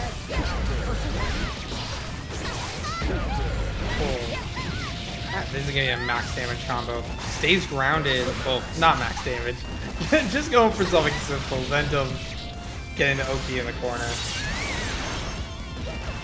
We're keeping the tension for the mix. Wow, it's going to be immediate S-Disc RC to take out Terachrome. Doesn't get a chance to spend that burst. It happened so fast. I don't blame you. Vendum getting their first game here on the board. Yeah, super fast. Just S-Disc at the beginning of that. Get it going. And all even. We're in first to 2 territory now. Here we go. Terachrome and Vendum, very strong players. Fought it out in that ladder bracket for the past 2 hours. But this set, because they're on the loser side, it all comes down to this match. The loser does go home. My God! Trading bursts back and forth. Terachrome is going to be the one winning it out, keeping this Millia in the corner. Yeah, I mean, Terachrome loves this situation. No burst here in the corner. You have to manually get out. So it's going to be a frame trap, a counter hit that allows Terachrome to get this positive bonus online. Nice. Vendum gets the knockdown. Not able to side switch in this situation, but trying to go for some OT. But free plus range for Terachrome off of that roll RC. Getting a lot of tension though, 100 tensions to eat by Vendum's YRC. It is still the Bridget that's keeping this Millia in the corner, in fact the one winning that round. So Terachrome spending a lot of tension, Vendum trying to spend their own, but not enough to get out of the corner, and the Bridget wins out. We're back here in the corner though, Vendum trying to even up the rounds here. Doing a great job of keeping them in the corner, but even teleporting out, finding Terachrome, hitting something, but no meter, means we're going back to neutral, positive bonus on deck for Vendum, but no hard knockdown, just forward slash is all they're gonna need to get that perfect. Something so slick, by the way, about these Millias, picking up these hits with 5Ks and 2Ks, linking after and counter hits. Great stuff. And Vendum also ready to bait that DP as well. Also trying to bait the burst. Terachrome not falling for it, but still in the corner. Yeah, we're back to neutral, but these situations have very heavily favored Vendum this game. So they're going to burst, and they're going to force Terachrome into the corner. They waited. They baited burst, and now they're stuck in the corner. But they're pressuring out. Terachrome not able to keep them out of the air right now. Burst online. DP on wake up. It's going to be a very awkward situation here for Terachrome. And the Artemis is going to punish the probably delay mash there. And Vendum goes up 2-1. Strong stuff. This Millia is starting to slow things down a bit. Beaten up here against Terachrome. I think one thing about Terachrome in the very first game, at least, is that you saw a lot of these 2Hs. It's a very active, very vertical. Normal was able to clip out Vendum when we were dancing in the air, but we really haven't been in the air too willy-nilly. In fact, when we're in the air, it's very calculated, and we're actually getting a lot of trade hits in our favor with Capel. So Vendum, very well placed in the air. It's been paying off. They're getting this lead. They're going to try to close it out. Full combo off that. You don't get knockdowns. Nice, but both players opting to use burst very early. Huh? Oh, maybe because Vendum did the command dash through, but that was a weird one. Para not wincing too much at that one. It's going to keep this Millia here in the corner. Yeah, looking to take us to a game 5 right now. 16 missing on the Capel. Capel so good at avoiding those anti-air situations. And now Vendum is going to set up this corner. Unfortunately for them, they don't get the right oak keep. And Terachrome just back throw, optimal, charge 5D right into another throw to put themselves on that game 5 point. That was a tricky one, and Terra probably could have opted to get a wall splat, wall break the kill there, but I think the route we picked was a reset, but didn't build as much burst on Vendum's side. So interesting routing is Vendum right now getting the counter hit and getting his knockdowns. Good blocks here from this Bridget, but that 2S opens us up. These situations are just so hard for Terachrome to block, so they're immediately going to go back for the burst. This should kill. They might be able to get another one, and they do. Sipton Voices, MVP of the round for Vendum, and able to put themselves on set point. Okay, we're fine. Vendum maybe popping off at that Septum Voices a little bit, or maybe thought the round was over. I'm not certain. It's okay, we're playing it out. Terachrome gonna be knocked down here. Vendum trying to get that cross up, trying to probably bait out a delayed DP here from Terachrome. That's why you see this lot of standstill in your face when the H-disc is popping off. Nice 2-8 clip there. Terachrome, it's a good one. Bike super with some easy hard knockdown, less damage, but always tracks. Oh, PRC right now, and they're gonna go for the 2K2D. They're just catching Terachrome, not blocking low in that situation. Artemis yet again, not hitting. Okay, Vendum gonna be hit by this 2H counter hit. Terachrome putting up a preemptive wall with that 2H. Vendum over there. If I could be in the same room as Vendum, I know they are cursing at the fact that that close slash side swap. Did you see that Millia close slash that like swapped sides all of a sudden? Terachrome was able to fall out of it. We scrambled for a minute. Terachrome putting up the Great Wall of China 2H right there. That one slamming onto this Millia. And now we're going to game 5. That was some spaghetti there at the end. Yeah, the spaghetti going in in Terachrome's favor. I love the use of 2H just to hold space. Millia's one of those characters where like she's gonna get hit with all of her approach options if you do that. Like she has to like think about blocking in that situation. And it just caught everything that they were doing. Immediate burst from Vendum, but Terachrome right now is on the chase. The drop on the combo due to burst is not wearing them in the slightest right now. Lots of risk being built up on Vendum, and that damage can matter on a character like Bridget, who doesn't normally do a ton of damage off this mix. Oh, I thought we were going to link that 5K after, but wasn't close enough, so Vendum gets a chance to fight back here against Terachrome and build up a bit of that burst, if not threaten the round potentially with this hard knockdown. Terachrome still in a great spot, but what a crazy cross up there. Going for that TK turbo fall, delaying the inevitable. The YRC gets blocked, but Vendum building up a lot more burst than Terachrome probably intended. We are on set point. Round start 6P. I mean, Terachrome is trying to keep them out of the skies right now. Nice air throw. I mean, I was talking about it's just do not go up into the air. They missed the throw though, so it's gonna give Vendum another chance. Okay, nice hit though. Vendum in the corner.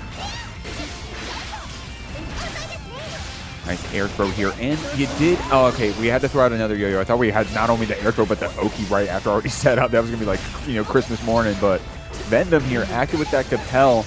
Even though we're low on HP, we're still fighting back. Terachrome trying to get one more reset, starts the 2S. PRCs to keep it safe, but Vendum gets the pickup. Oh, messing up the Oki there though. So you're not able to get a full knockdown. That was such a good catch. The air working out so well. Lots of meter right now for Vendum. The air throw missing. Plus frames off of Septum Voices, but just the DP. It's not gonna kill though. Okay, but any chip could potentially do it. Terachrome gonna clip you with that JK in the scramble, but amazing. That go-go tag. Pikguy coming out with that color Forge Jacko. I think it's an unpopular color, I think. But we're gonna get some starts here. Pikguy got the box out. Stubydean trying to fight back, but it gets countered. Pikguy taking advantage of that. Nice. And yeah, you're just gonna take this corner rotation. Do damage. I like the recall as well in order to get the meter back. A lot of people forget to do that. You really need to do that. It just really helps you make sure that you can keep your pressure up and have medium meter for the future. No anti-air right now. They have the cheer super, but unfortunately, they're not going to be able to use it in this pressure.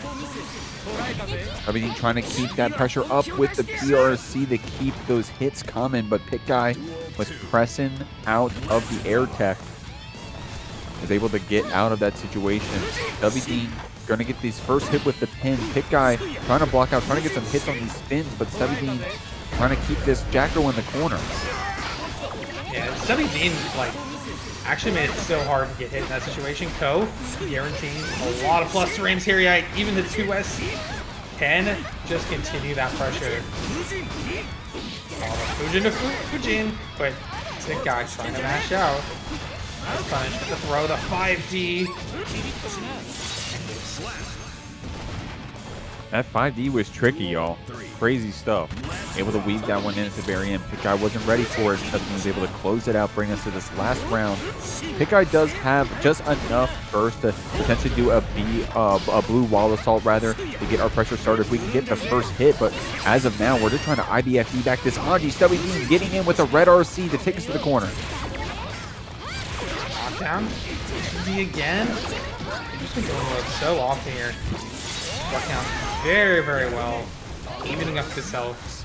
And making Stubydean like run at them, which means that these minions are even more effective than they would be normally. Setting a lot of stuff up. Nice 2P first. And you have Cheer Super and Wind Condition here, so very, very tough. I believe that's both Cheer Supers activated, and yes, not much you can do there. What a tricky one. Pikguy, of course, spending that burst there. I mean, most characters spend that burst there regardless, but especially because Pikguy already had the one cheer applied. The bots were already, I think there were 3 bots, or maybe it was only 2 with the cheer already applied. That was a maximum value burst right there. It was basically checkmate. I'm gonna keep it a buck. Stubydean still was able to fight out there for a moment, but Pikguy was able to get this first game. Strong stuff on that Jacko. Oh, they reapplied. They had 3 of them, and they have the attack and defense bonus added. So yeah, good luck getting out of that situation in a chip when you're about to be chipped out. So this Pikguy really, really strong. Nice tech. Stubydean still showing. I liked the IBFD there, but Stubydean, good reaction right back. But Stubydean, oh wow, amazing stuff. Very confident on that burst fade. I think we're staggering our pressure very well, mixing it up between all of these different Fujin follow-ups, and also just simple stagger close slash. That was enough to get Pikguy to counter hit earlier. We only need one more good hit to close out this round, but this Jacko ain't taking it lying down. We're fighting with this JD, with this bots, and now we got a knockdown. Oh, it actually got the wall break. Is this gonna hit? Oh well. I thought it was a little bit too high, but Pikguy proving me wrong. Hard knockdown. Not enough meter to activate any Cheer Super yet, but free plus range into the Cheer Super. Defense means that they're permanently here on the screen. You don't have unlimited meter, but I mean, with 2 of them on screen and a 1 use, Pikguy was able to take the round. That's great. In my head, I'm thinking like, okay, maybe we'll at least get their burst. But no, we actually took the round. But Stubydean still having that burst, so we'll see. Maybe a counter hit from Pikguy gets answered by that burst immediately. You're going to have to answer immediately. Also, no mask on this Jacko, by the way. Pikguy took it off. Oh, that's a weird launch. Stubydean trying to continue the pressure. They have the 50 meter. They need to find this opening if they want to win this game, because Pikguy still have that burst online. Not able to get full pickup. Stubydean forced to burst right back. BRC. Dude, Pikguy was ready for that throw again. Of course, earlier it was a tech, but this time it was actually the back throw that Pikguy was rewarded with. Stubydean was fighting us for a moment there, showed us the 2P and that RC situation to try to keep that Jacko back. Pikguy's so strong on this Jacko, man. I'm going to keep it a buck. Definitely a very confident last game. Had the momentum in their back pocket. I think that Stubydean, when we're running that pressure, we're so confusing, or so layered, I should say, with how we're using our Fujin and our close slash daggers, that Pikguy has a hard time But when these bots start coming out, Stubydean is getting clapped up.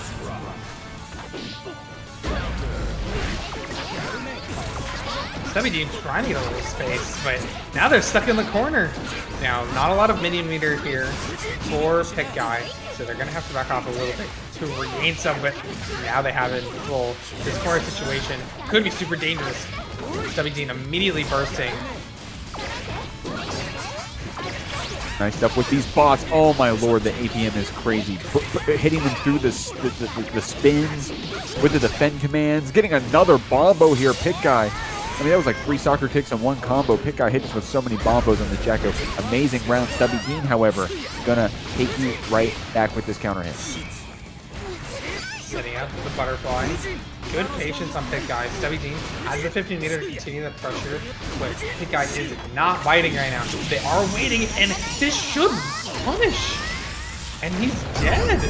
That's set point for Pikguy in record time. Pikguy, of course, having 100 tension, so could have kept it safe even on block. So he's in a great spot to come up with that option. Stubydean gonna get this burst away from Pikguy. That was definitely an early burst, so Stubydean happy about that one. Also, I saw the 6P Fujin, so we know how to play around these bots, how to close that distance. Pikguy just not making it easy. Oh, nice blocks, and they get the air throw off of P follow-up. And this should be death. Nope. One more hit needed. Pikguy moves on in bracket, sending Dean out at 7th base. Strong stuff there, man. That Jacko is a hard one, bro. And you're there on the loser side. Your first match is against a Jacko. Duel 1. Ooh, the Geo coming out. She's really good in this matchup, guys, with punishing a lot of the stuff that like Faust wants to do. But 214K, it does get a little low profile sometimes, and that can be a little messy. You're seeing it right there, low profile. Not like a lot of Geo's moves can sort of lose to crawl sometimes, but she does have good lows, so it's not like she doesn't have counter. Definitely ways to fight back. Nanan definitely a very strong Geo player. Geo may be, I don't know the Nanan lore, maybe the original main. I know that I was playing Nanan back in 23 when she was on the Geo, so we'll see. Lurry, of course, we all know for that. Faust, recovering here? No!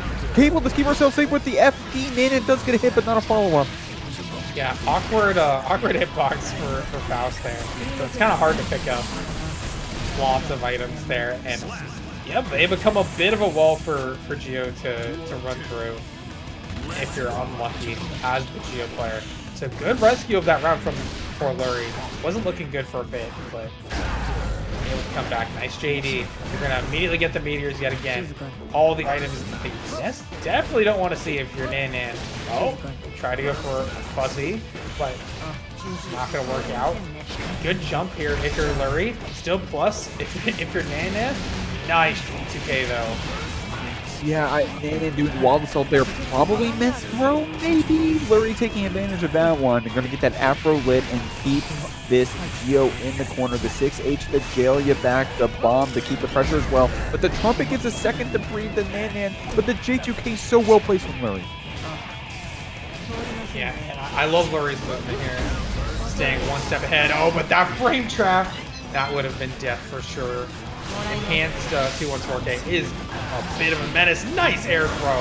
First online for, oh, Nanan. Has to be careful. They had the gold burst, but getting caught by the Afro means you can just be hit by so much stuff when you're 1 health. So Lurry takes game 1. That was a tricky one. I also, for a second there, thought that the mini Faust may have been active still or activated.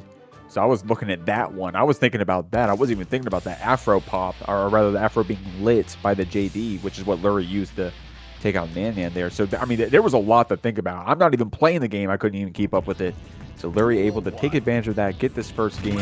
Nanan, what do you got? 5H round start. Trying to play a bit of a spacing game.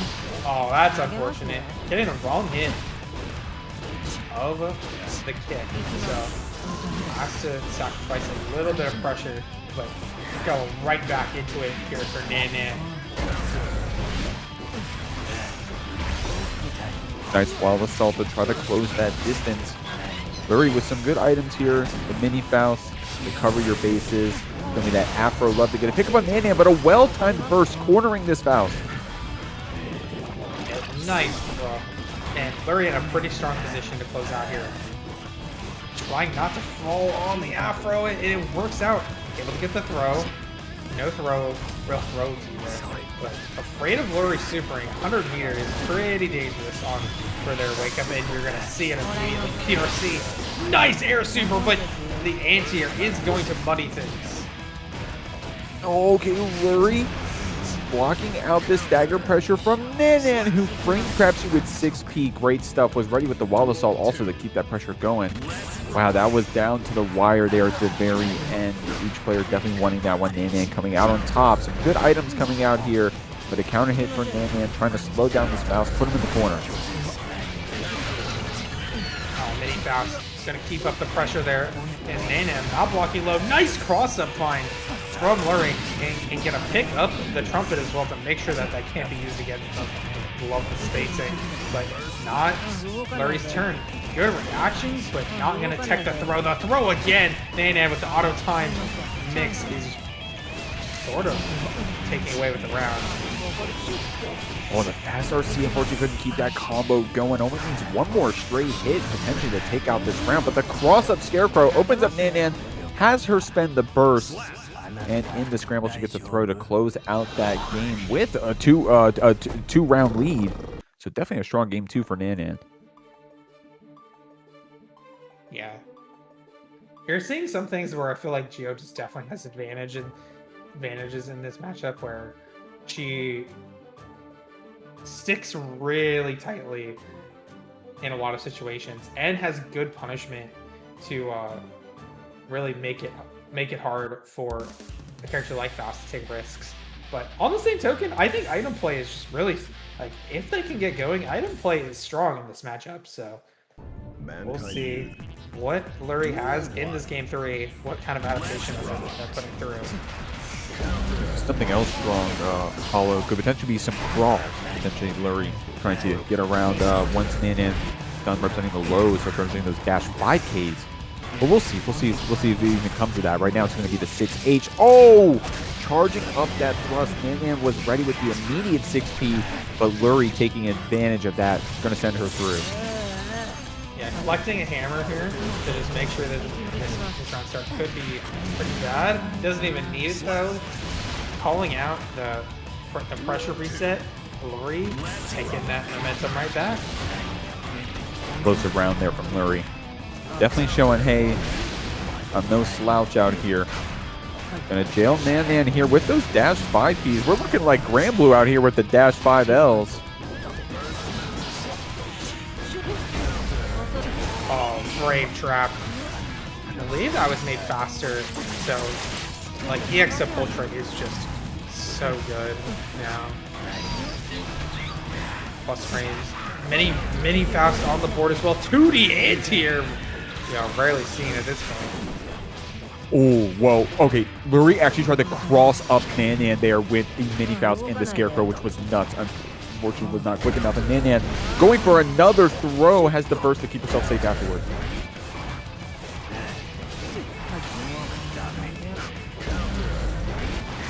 Okay, isn't able to combo off of that.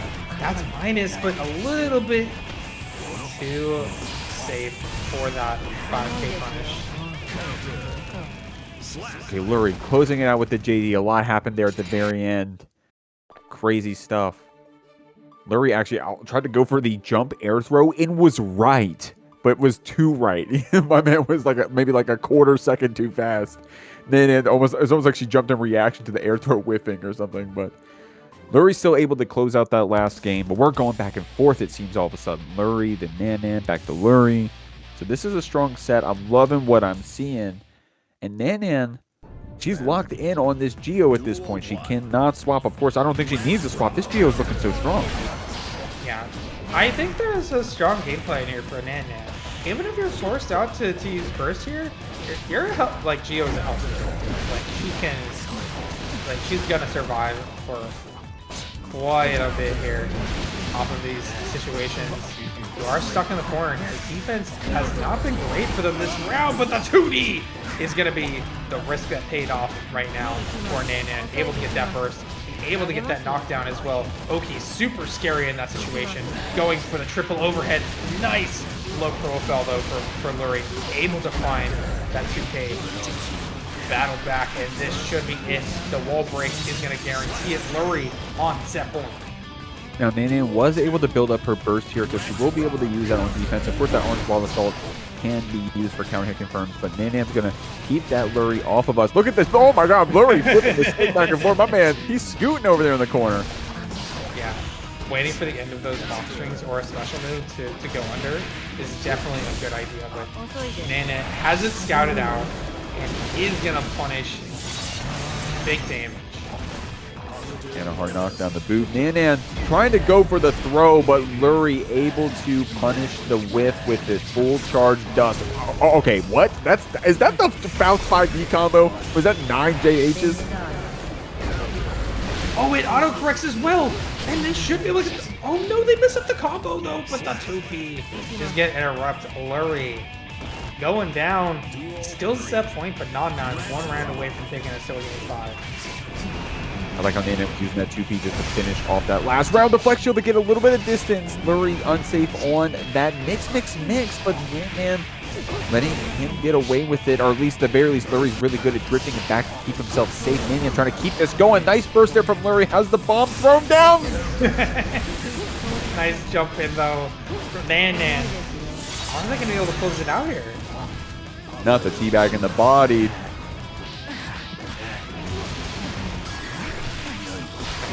You know, Lurry doesn't have meteors. They're about to. And they stole meteors.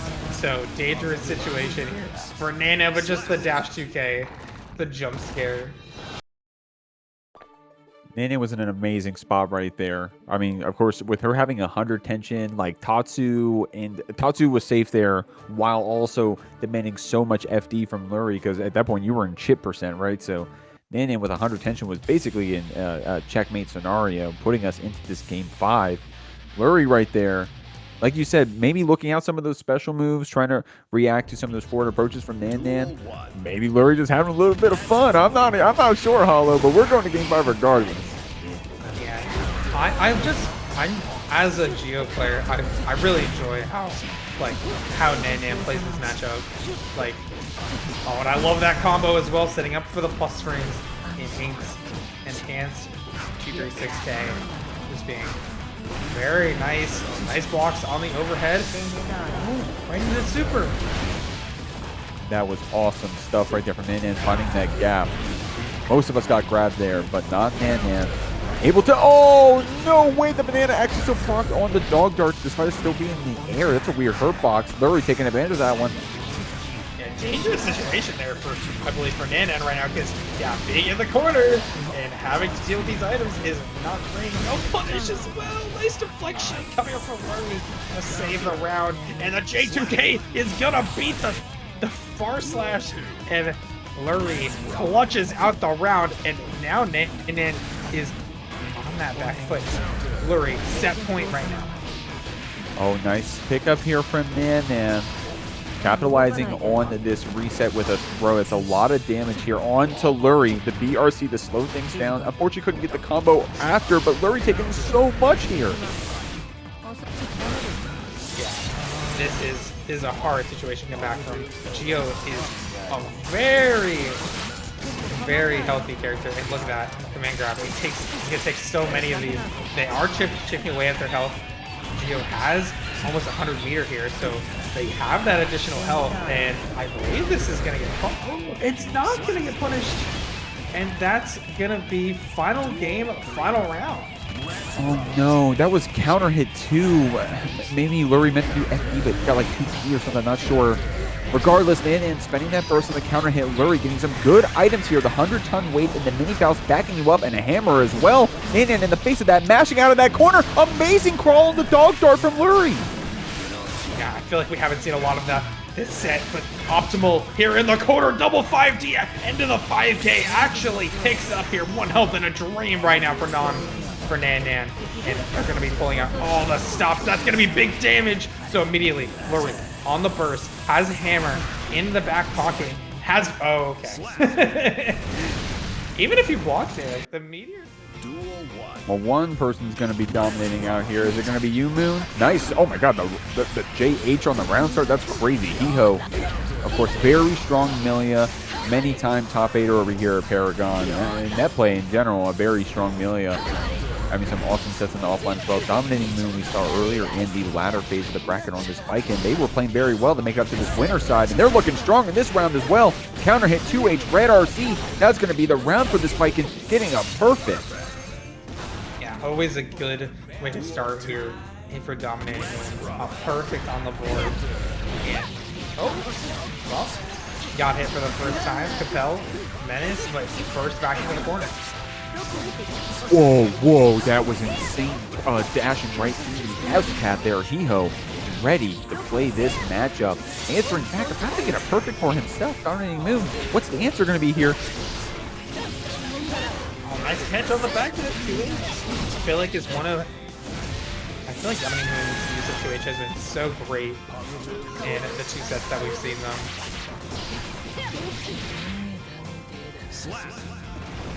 That JP was nuts. Like, putting out that hitbox, that fight out dominating Moon. Great stuff there from Hiho, closing out that round. And also, not getting too antsy and spending that burst, so we get to keep it for here for the gold burst. So now you get that next hit on dominating Moon. I saw that flick of the FD. We're trying to bait this burst. Hiho really trying. Yeah, Mito really wants that, but they will get resources back after this positive bonus. And Baiken's one of those characters who has to take some risk to really like hit you at those mid ranges. So we'll see what's gonna happen. But Capel and the disc is gonna be enough. Hiho takes game 1. Strong stuff there. That Capel, I'll break the fourth wall. I'm not afraid to get educated here. Because Hiho is doing the Capel there, that actually beats Dominating Moon if we do wake up parry, right? Because the Capel is a projectile. So yeah, Hiho probably looking for that option on the wake up. Is that what you think, Hollow? Yes. Honestly, parry is just like a very odd, like, it's kind of a weird thing to do on wake up there because I believe it doesn't work versus projectiles. And I can't remember if guard stance gives you projectile invuln, but what it does, like you might be able to invuln through some air moves, but you're just gonna get messed up a lot. So the Capel is just such a a mind destroyer. You can't parry on like against Capel. Oh, the air throw right back. I mean, Hiho really tried to punish there with 50 meters, but not working out. Dominating Moon canceling into this super. Great stuff using that Wild Assault to extend the combo and reward yourself with this hard knockdown. Hiho still has his burst. Okay, good block there on the 5D. Dominating Moon. Trying to go for the disrespect, but no, Hiho, his eyes are open. He's not going to fall for that. Hiho, paying attention to, I think, the earlier match that Dominating Moon was playing where they were using a lot of 5D. Nice jump, but that's perfect range for that Millia close slash. One of the best tiers in the game. I need that 2S to be preemptive. That 2S, that's a deceptively amazing button there from Baiken early. At the very least, you got to put it out there. Hiho taking advantage of you, though. Bait on the YRC. Good find on Ishibari. Good tag. Yeah, late goes on Sen.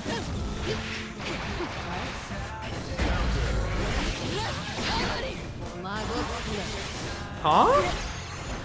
I'm sorry for hawing Dominating Moon multiple times after the bullet. The walk-up gold burst is brave. Like, even if it can't be fun... Oh! I'm making fun, but... I mean, Dominating Moon in a position to take the... Oh, okay. Okay, he's on set. Nice stuff. Dominating Moon plays like they want to play the game. Like, they play like how they want to play. Their HPM is very high when they're on screen, their haunts per minute. Hiho gonna take you out with this wall break. building up some of that tension. We got 50 to fight with. And I like that Hiho not afraid to just take his hands off the stick sometimes. See how you want to play, how you want to approach.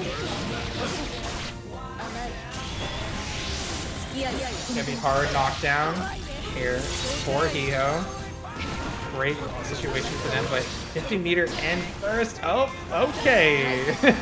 We do not burst to this dominating move.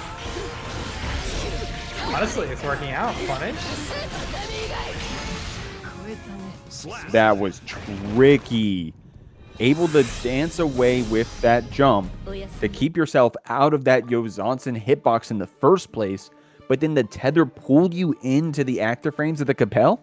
At least that's what I think happened. Regardless, Hiho's getting game 2. Yeah, Hiho, kind of a crazy weird situation, but able to come out on top. I love Hiho in the Twitch chat. What the hell is happening? Like I said, I don't know if you guys know, if you're uninitiated, my man is the biggest typer while playing ever. It's insane. Here we go. Oh, they changed the split. Someone in chat was like, oh, okay, immediate parry. Someone complained about Birthday Train, and despite Hiho winning, they changed the song. We're on another slow song, but it looks like Dominating Moon is gonna be able to pull off a perfect here. Doesn't finish the combo, but still, oh, one hit. So no perfect for them, but still a dominating round. I love Hiho showing that command dash through both S-Cab and H-Cab, which is the one he's on the last round. So Hiho, I mean, we know this matchup, dog. So great stuff. Dominating Moon, of course, was the one to get that last round after running some awesome Baiken pressure. We got that S-Cab applied. You're going to have to hold this S-Tether combo. Dominating Moon building up tension. Great job, Hiho, blocking the mix, but the block earns the throw. And the combo back into the corner as well. Oh, guaranteed wall break. Oh no! The buffer was a little slow there, Hollow, so I think the super was just late. Yeah, I think the super was also too far to necessarily get all the hits, so...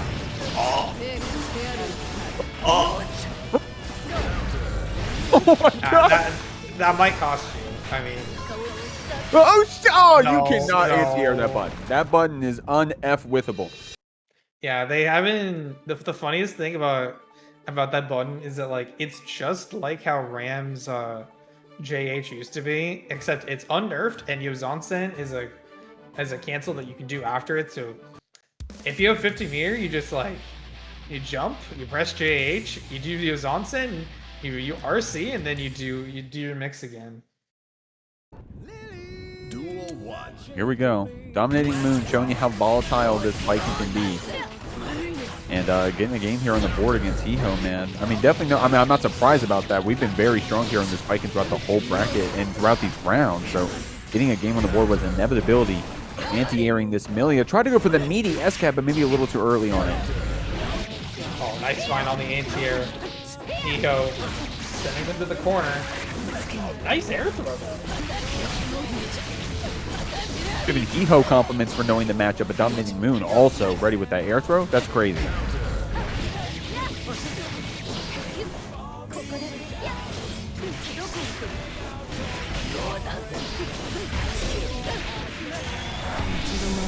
That's enough, I think. Hollow, right? Yeah, that should be enough. It's Millia. Oh, okay, of course. Okay, at least we're both wrong. Yeah. And then he puts those in set point territory. So someone did point out that JH from Baiken isn't disjointed. I didn't know that. But I didn't actually know that either. it is active for forever, so I still think it's I didn't know that either. Some characters have very vertical with 6P, so it's actually 6 people then.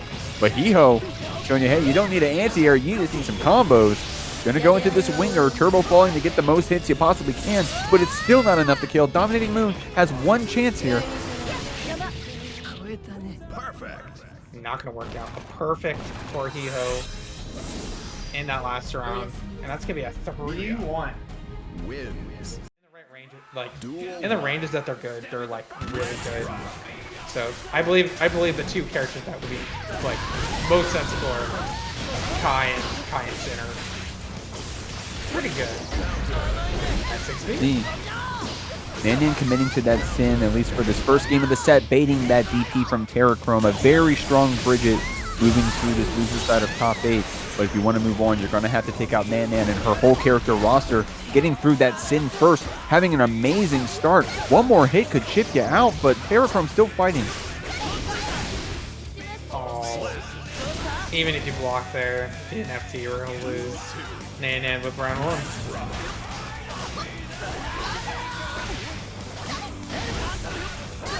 Nice JHs, man. Terachrome, good stuff putting that JH up like a wall. Man, of course, playing that Sin can do the same thing with their JH. Gonna be that DP out. Good bait here from the Bridget. Tried to bait the burst as well. Nan not falling for it.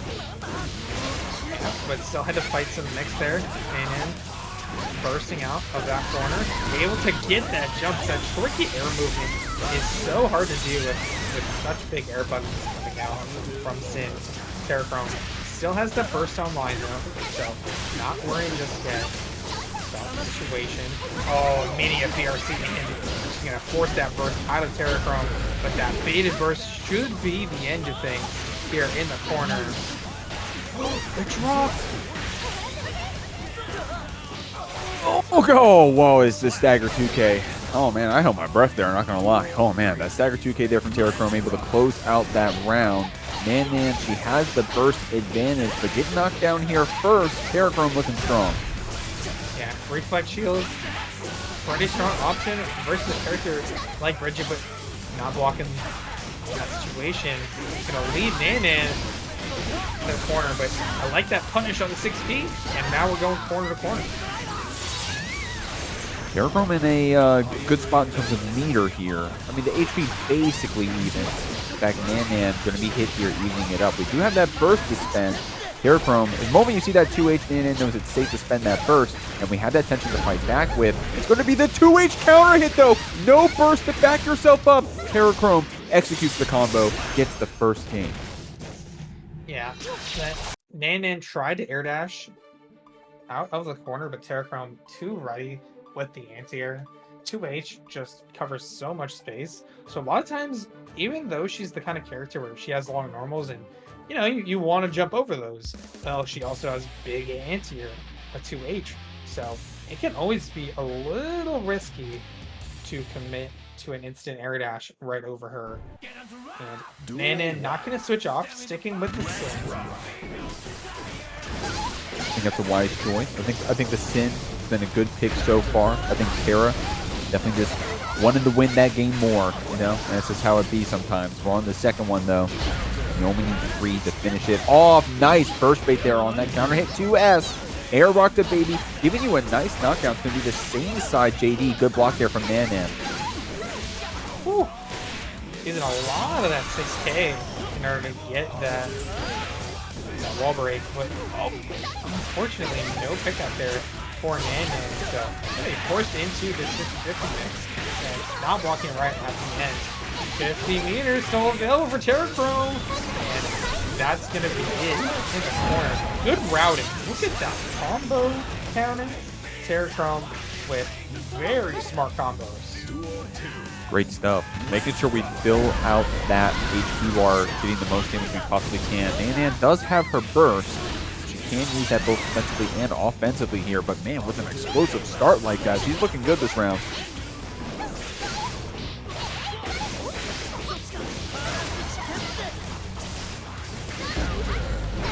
Oh, the 2H.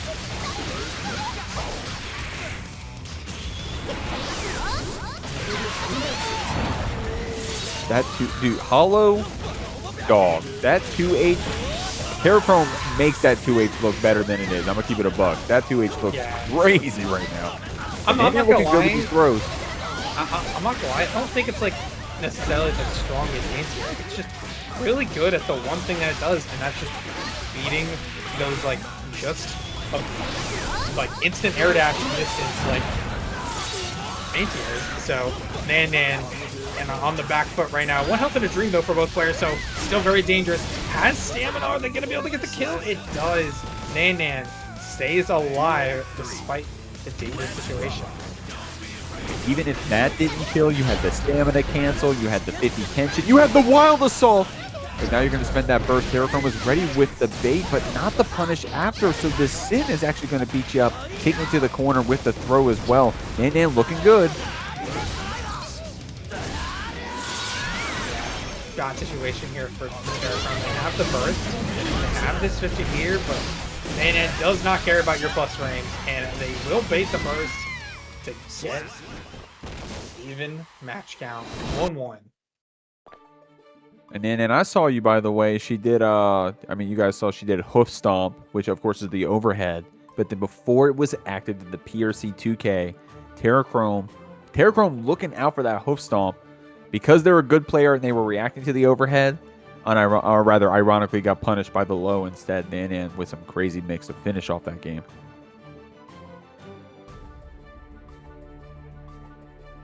Yeah.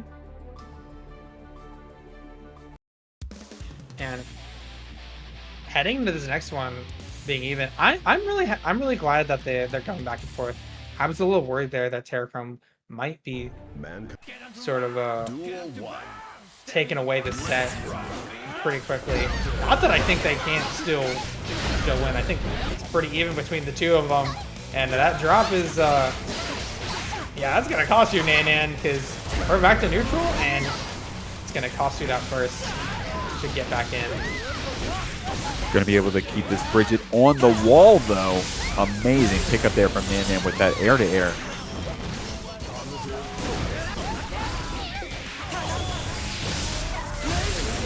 Oh, immediately into the super.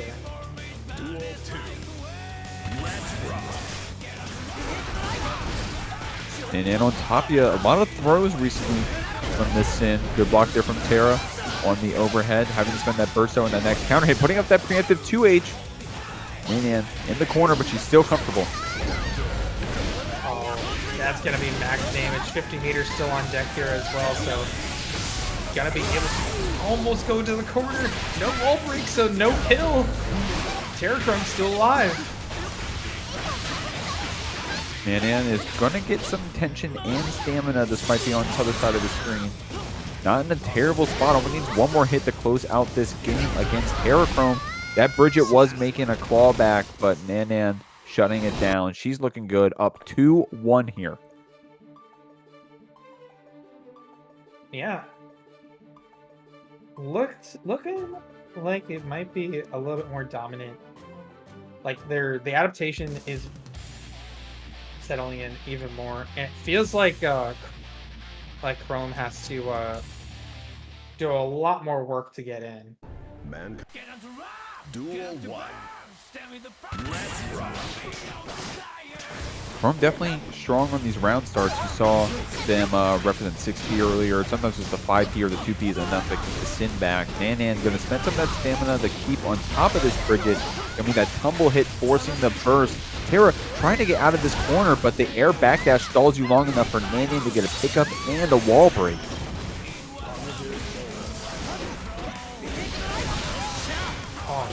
Pressing on the big driver and gonna be almost dead here. 1 health and a dream on a character that's already the more lower health ones. But 2K2D will be the start of the mix. That is safe to reversal, so have to guess 50-50. Regardless of the situation here. Baited out the super, you have to FD in this situation. Mini PRC, the throw from Terachrome. Okay, so we do have 100 tension here from Terachrome. Okay, great job using the PRC. Oh my god, you actually space it out again. You're nuts, you're nuts, you're nuts, you're nuts, you're nuts. Oh my god, the okay, we're on a pixel. My neighbors hate me right now. Oh, great hit there from Nan to close it out. Terachrome, though, with the clencher. Yeah, if your neighbors hate you, they hate me a lot for that one. in the corner, Nan baiting the first on set point, but Terra is being real careful about letting it go right now. And yeah, they have to. The situation was definitely going to be super detrimental. Positive bonus is not what you want to be facing in this moment. DP in the block string. Oh, wow, I like that whip punish 2S, though. Terachrome going to put this Sin in the corner. I think Terachrome is playing so strong and has such good mix, but it only feels like we get to play once we're on a pixel, man. We need to play with some HP, but Nan is taking it away from you. Great throw there on that hoof stomp PRC. Oh my god. And now the mix starts. Like, oh, they didn't set up for 50-50. It's hard. The situation DP. It's gonna whiff, and that's gonna be Nan moving forward in the bracket with a 3-1. What a very fun match. Man, Terachrome is dominating Moon out here. Very strong Baiken. Going to run over the best of players unless you know how to slow them down. Pikguy gonna have to do so with these goobers 1, 2, and 3. Dominating Moon. Gonna get this knockdown. Try to get that meaty with the JH as well. Definitely some weird hits going on here, Hollow. Yeah, and did you see that? The Kabaris are whipping because of 16. Like, nice 16 onto the Wild Assault. Gonna make them waste that 50 burst and set up these minions. One of the things that I think is kind of important on defense in this matchup is like a lot of times like minions make pairing really weird. So you just have to be super cognizant, but that's a good catch from Dominating Moon to take that first round. Yeah, Dominating Moon sniffed out that burst and just closed it out with a burst big combo afterwards. Run it down the screen with that bot in your back pocket, but Pikguy unfortunately missing that defend command. Dominating Moon trying to get, that's the second time today Dominating Moon tried to get that wall break with JD and their opponent was too low. Summons doesn't have a lot of mini meter here, so try not to be too greedy and run out. Negative penalty is activated, but 2D counter hit is gonna make the situation much more interesting for Pikguy. Dominating Moon having a really hard time dealing with this. But oh, the minion actually punished there. And what? Okay. Of course, having that cheer meant that despite Pikguy getting picked up in those Yozonsons there, was able to use the bots after that burst. We got that S-Cab applied, the tether getting pushed back by some of this FD, just delaying the inevitable. Dominating Moon gets that hit, that throw rather, into Red RC to close out this first game. This Jacko, man, is making this Baiken work, but when Dominating Moon gets that tether applied, it hurts. Yeah. It really does. And this is similar, I mean, this is what happened last time. Dominating Moon did take game 1 in the previous set, but I definitely feel like that was a very strong showing from them. Just like not really letting Pikguy get themselves going for the most part. Oh my lord, yep, you gotta be willing to throw out. What that was a very early throw there from Dominating Moon, was thinking another timeline in the future. Pikguy taking advantage of that one, gets the burst from this Baiken, but you're still back in the corner. It's gonna be this H-Cab, no follow-up. Gonna follow up on that second one, however. Pikguy finally ready with the tech.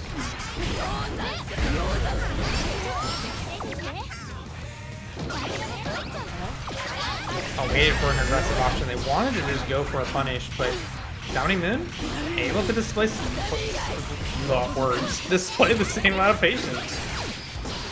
Boy, that JH saying, sit down, homie, stay in the corner, and let me get my round. I deserve it. Closing it out with that 6H. Pikguy not going to be able to spend that tension. In fact, we're going to have to build that burst back up, and until then, Dominating Moon walking it down the screen.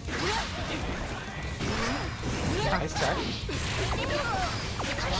Alright, setting up for a 50-50 situation. Good blocks from Dominating Moon. Right now, Pikguy still a little behind. And Dominating Moon, just with really good defense, able to very nicely take us into this wall break situation.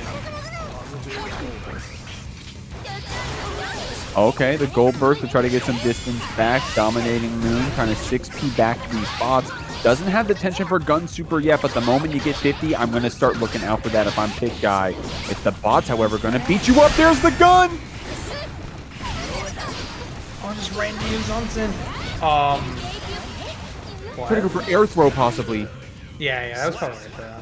Well, it didn't affect them, and they're able to still close out the match. You know, those kinds of things can accidentally happen and then cost you the game, but good stuff to dominate Moon. They were just blocking there, and Pikguy didn't opt to do any air moves, so didn't push Dominating Moon any far back. But if Pikguy wants to win, they're gonna have to pull off a reverse 3-0 at this point. Very dominating from Dominating Moon. You know what's dominating, Hollow, is this air dash over, it's either cross-up Yozansen or cross-up JH. We land, parry. I feel like it's like Soul when you do like Bandit Bringer DP, and it's like I'm never minus, you know? I think that's kind of how Dominating is playing right now. And it's dominating, it's working. Pikguy with a good 4P there, but it was a trade hit only. You got the bots applied, you got Dominating Moon sitting down full screen, and I like that defend command in your face, keeping this Baiken down. Good air to air with the minions right now. Trying to shoot them towards him as well. And then the runaway yet again. Nice find with that 5k. Oh no, with the 2k. They didn't opt for the 2D, so not able to get the full combo. But still gonna find it. Comeback has to start now for Pikguy. And Gold Burst is a good thing to be getting, but not a dominant move. Sticking you in this corner. Yeah, in theory, I love that Gold Burst, right? Just need to not get hit after. Is able to play for a moment there, but Dominating Moon with a BRC gets rewarded with an air throw. Pikguy in the scramble gets a back throw. Add the bot on your other side, but the 4-framer mash from Dominating Moon gets this JH a connect. Only needs one more hit to close out the round.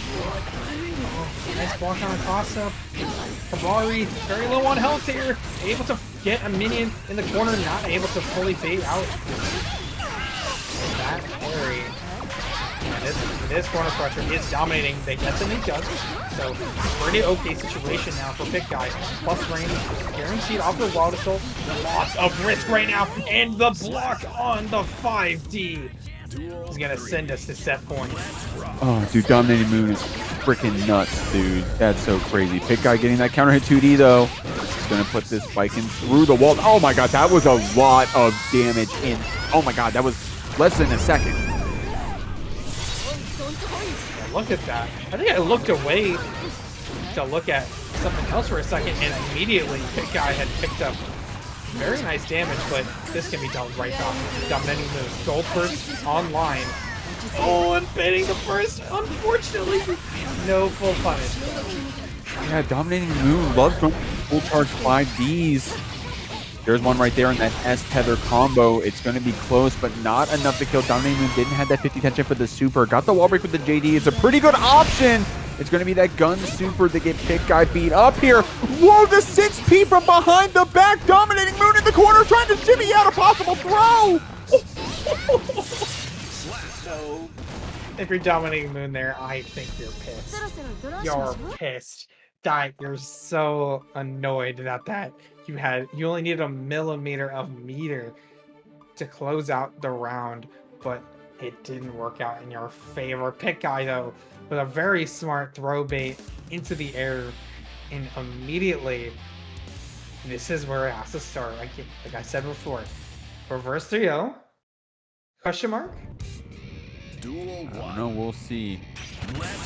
Dominating Moon is an explosive player out here. Pikguy getting knocked down a couple times, get your burst taken from you, get counter hit after. You're not going to have a good time. But these bots have been able to slow things down. These 6Ps have been going crazy, especially the behind the back ones.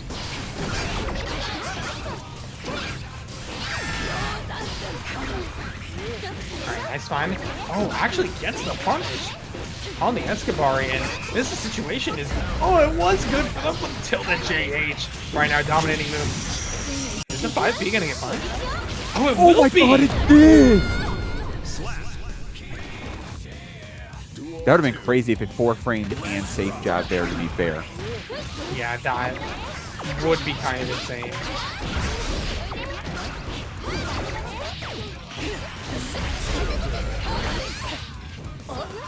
Oh, okay, Grand Blue handshake, wrong game.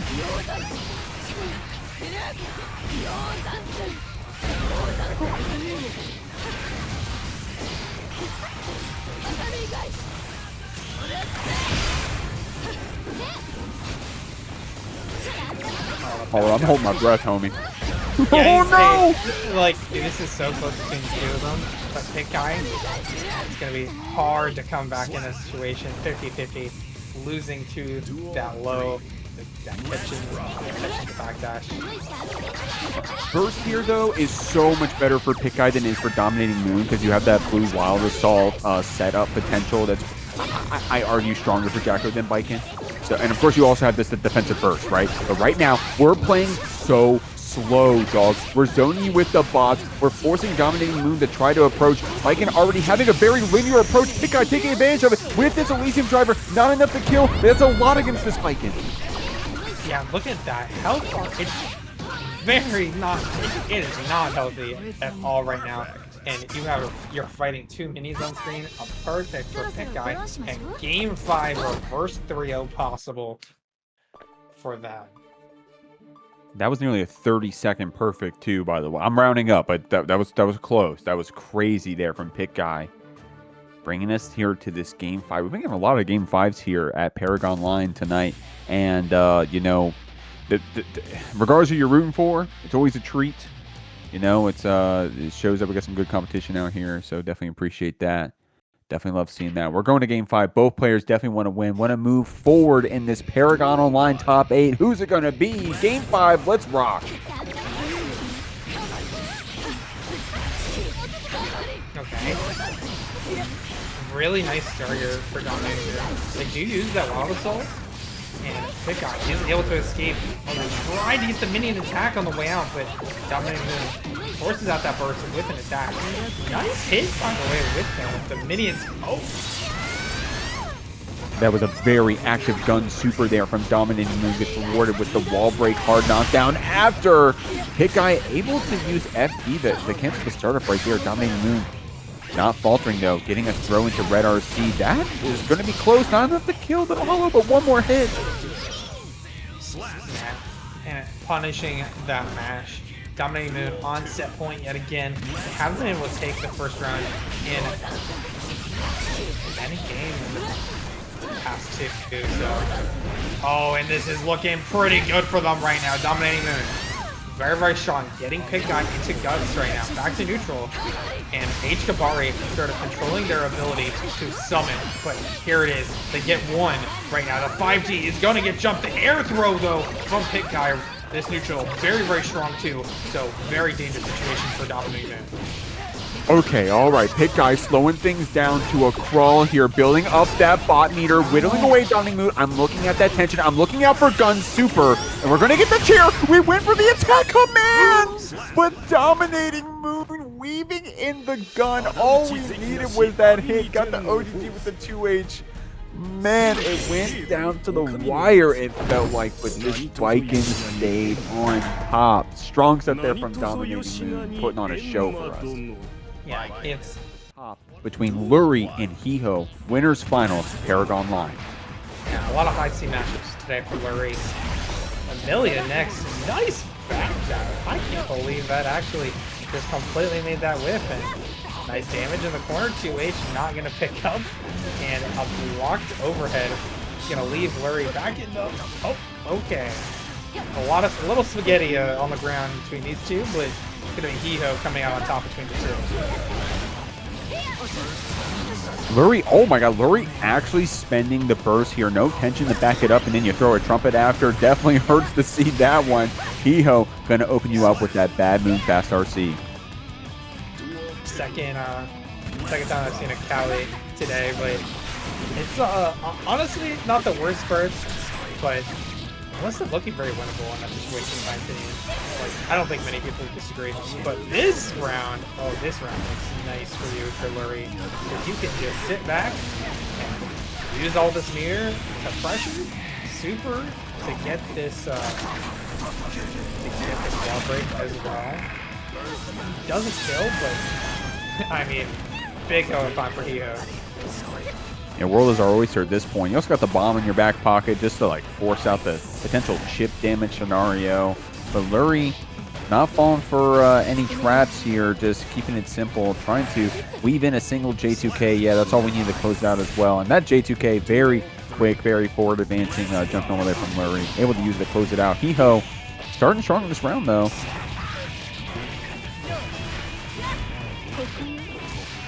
blocks. Nhelv, though, opening them up with that throw. A little bit too early on that throw.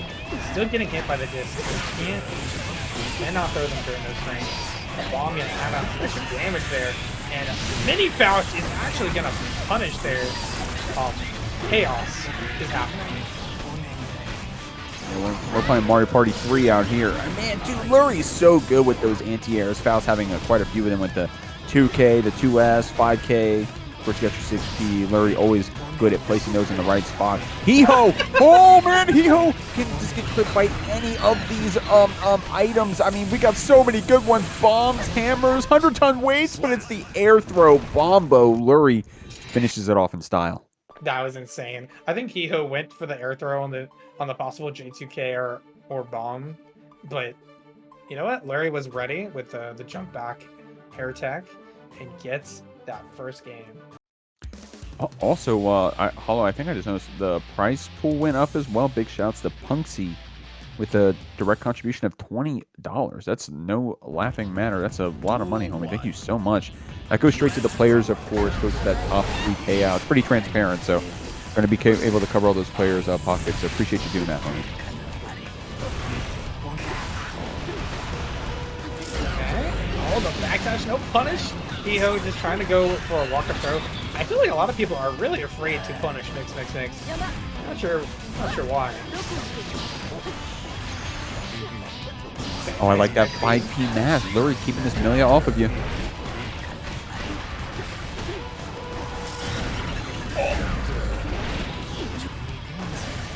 Had a block because of the trumpet. It's another trumpet. No, this time for Hee-ho. Oh, nice. The Mini Faust messing up the combo. Yeah, that little fella got our backs. Hee-ho trying to keep that compelled to use our pressure.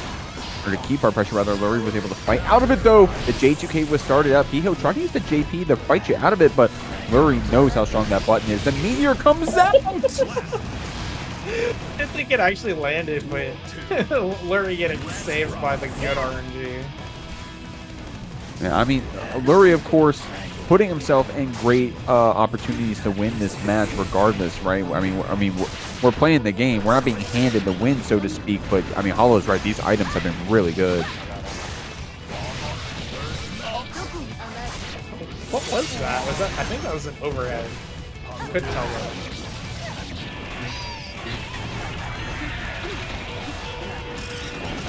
We at least got our own trumpet here. Hee-ho getting picked up by that one, using the PRC to keep the combo going. Unfortunate drop. Just call it a reset, and it pays off. Hee-ho getting countered here. He is able to get his first, but in such a weird spot here. Yeah, you're in a range where you have to burst basically immediately. Well, so does Lurry if they want to stay alive in this round. Immediate into the item super. A lot of advantage of you doing that against a character like Millia, who has a pretty linear approach and might have to opt to just hold it. So, Lurry up 2-0. Lurry here with some explosive stuff. Hee-ho getting beat up by some of these items. Lurry taking advantage of, I mean, this matchup familiarity.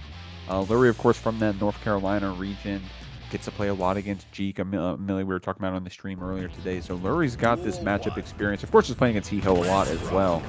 So we'll see what we got here. Wow, that far slash looking full screen. Hee-ho trying to get some pokes. Lurry getting this blue Wallace off backdash. We're getting a lot of stray hits out here. Yeah, no burst for either player.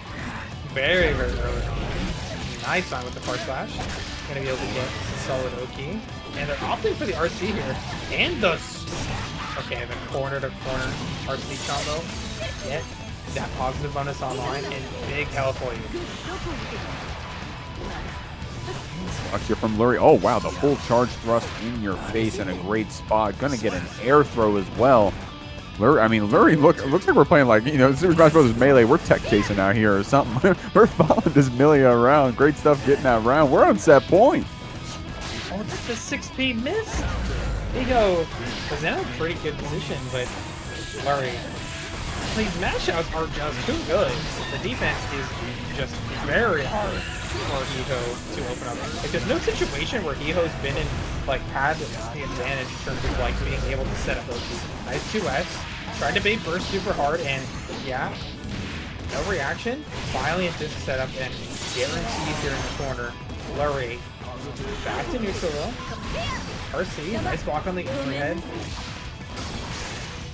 Could possibly see a burst here from Lurry. Yeah, it comes out.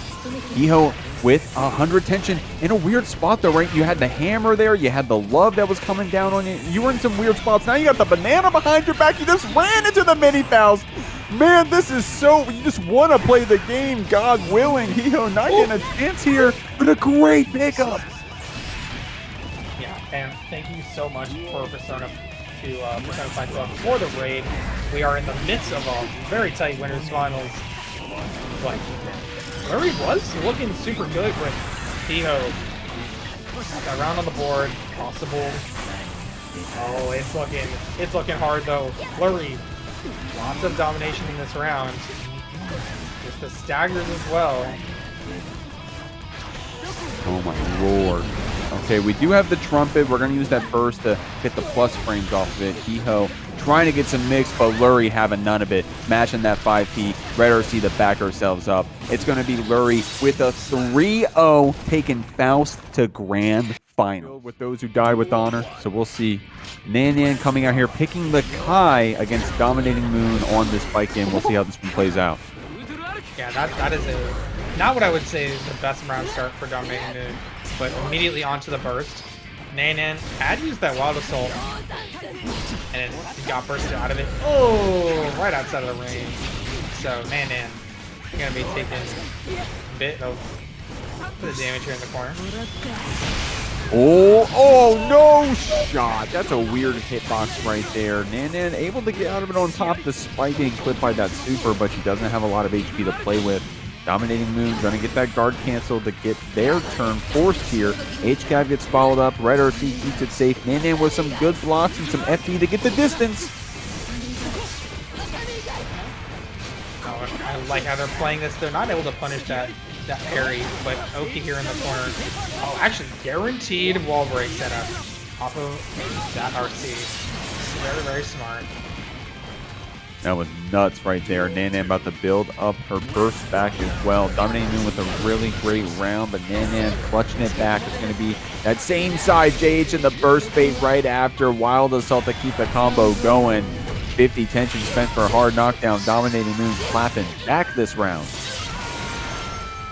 Yeah, very dominating, as they would say. Escabari into guaranteed combo off of throw. Into that cross up, but no reaction from Nan.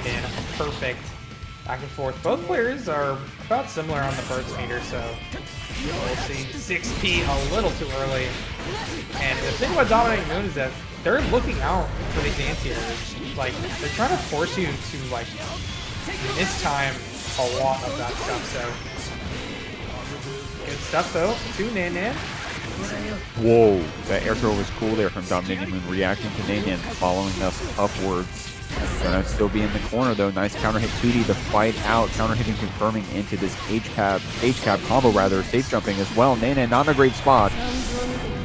They have 100 meters. Okay. No meter for either player now. First, not getting baited. It didn't come out. Oh, just right into the parry. Big risk, but pays off for Dominating Moon. Game 1 win.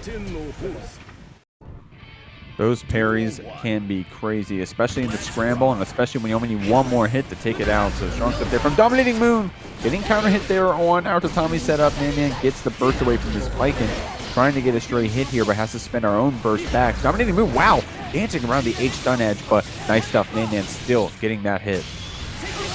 Yeah, playing in that air range when you know that like Nan likes to future arc is a bit dangerous.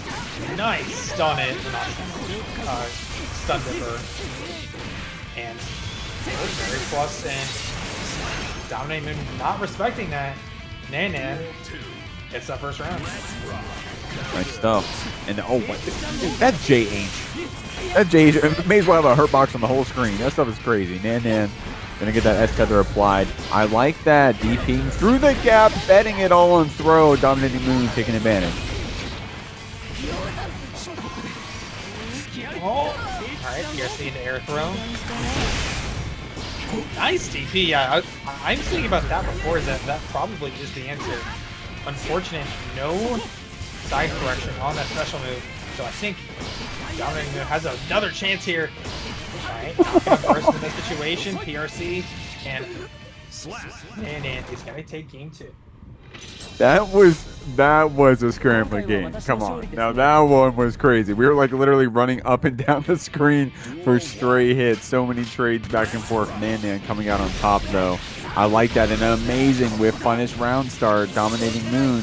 Gonna be sent to the wall, but at the cost of all that burst. Yeah, and no hard knockdown. You get the positive bonus, and that's all that you're looking for. Super immediately on this pressure. Ooh, unfortunate drop. I like that 100 tension to get the wall break, but wasn't able to execute it fully. Dominating Moon with 100 tension keeps ourselves safe with that PRC and then a pickup after. Oh, just the air DK. And then that's gonna kill.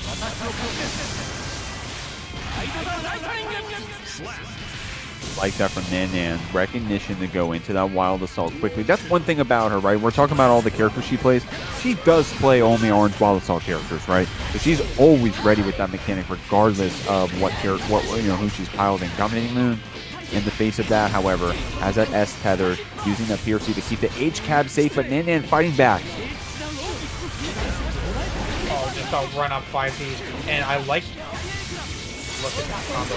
Being able to use that HDP in the combo gives them that positive bonus, but Dominating Moon does not care. They're going to be pressing that round start here, and that's going to be a big combo for them. Unfortunately, does it? Okay, I spoke too soon. 2H OTG. Gonna get that kill. That was crazy. That combo was actually so nuts from Dominating. I had to bite my tongue. I had to let the moment sit. That was so crazy, dude. Okay, Dominating Moon, feeling ourselves. Unfortunately, probably wanted to stay on the same side there to get the wall break with that Yozansen combo, but going to be able to get the next hit with the JD. Run up, Gopers. We're feeling ourselves right now. Oh, why though? That's disrespectful. Yo, if I was Dominating Moon Hollow, I would have came in here with Dominating Gimmick as my name, by the way, on Star GG.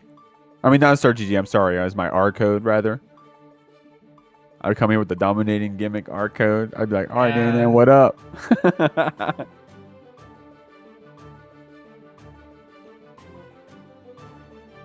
Man, I love what I'm seeing from Dominating out here. Strong stuff. Trying to keep down this Kai. I mean, here's the thing, right? Dominating, playing very strong, executing the game plan, and then when we're ahead, I'm just gonna call it like I see it, right? We're having fun on the screen, Hollow, right? Like, we're being unconventional. I'm trying to put it nicely, right? And it's working. That kind of stuff does more damage than just HP, right? It's paying off. Nan with the color swap. Evil Kai coming out here. Yeah, I like the fireball ender. I figured that's what they would do more often. But tries to move or JS. Immediately gonna snipe that. No burst. Oh, no punish. Yozansen gonna get whiff punished. And then with a quick cancel on that Sacred Edge, didn't give Dominating even a chance to think about burst. And then not going to have hers because she had to use it on that last combo, right? So guard cancel to keep ourselves safe. I like that. 2H Wild Assault to keep the distance. Great stuff there as Baiken.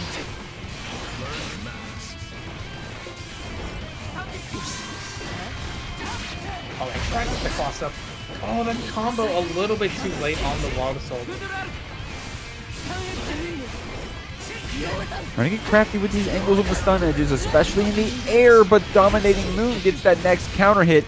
Cancels in the Wild Assault for the break, and I love that landing for super. That may be enough. Oh, yeah, it is.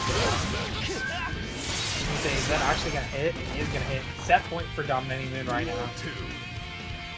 And a lot of aggression still. Not Nan. Giovanna needs this round. They want to make this comeback. 2 rounds in a row needed to not go out of the tournament and to make it into the money.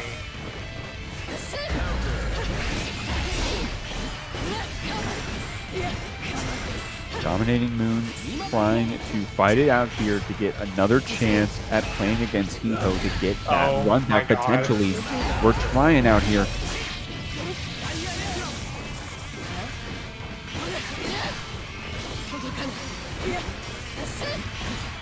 6P.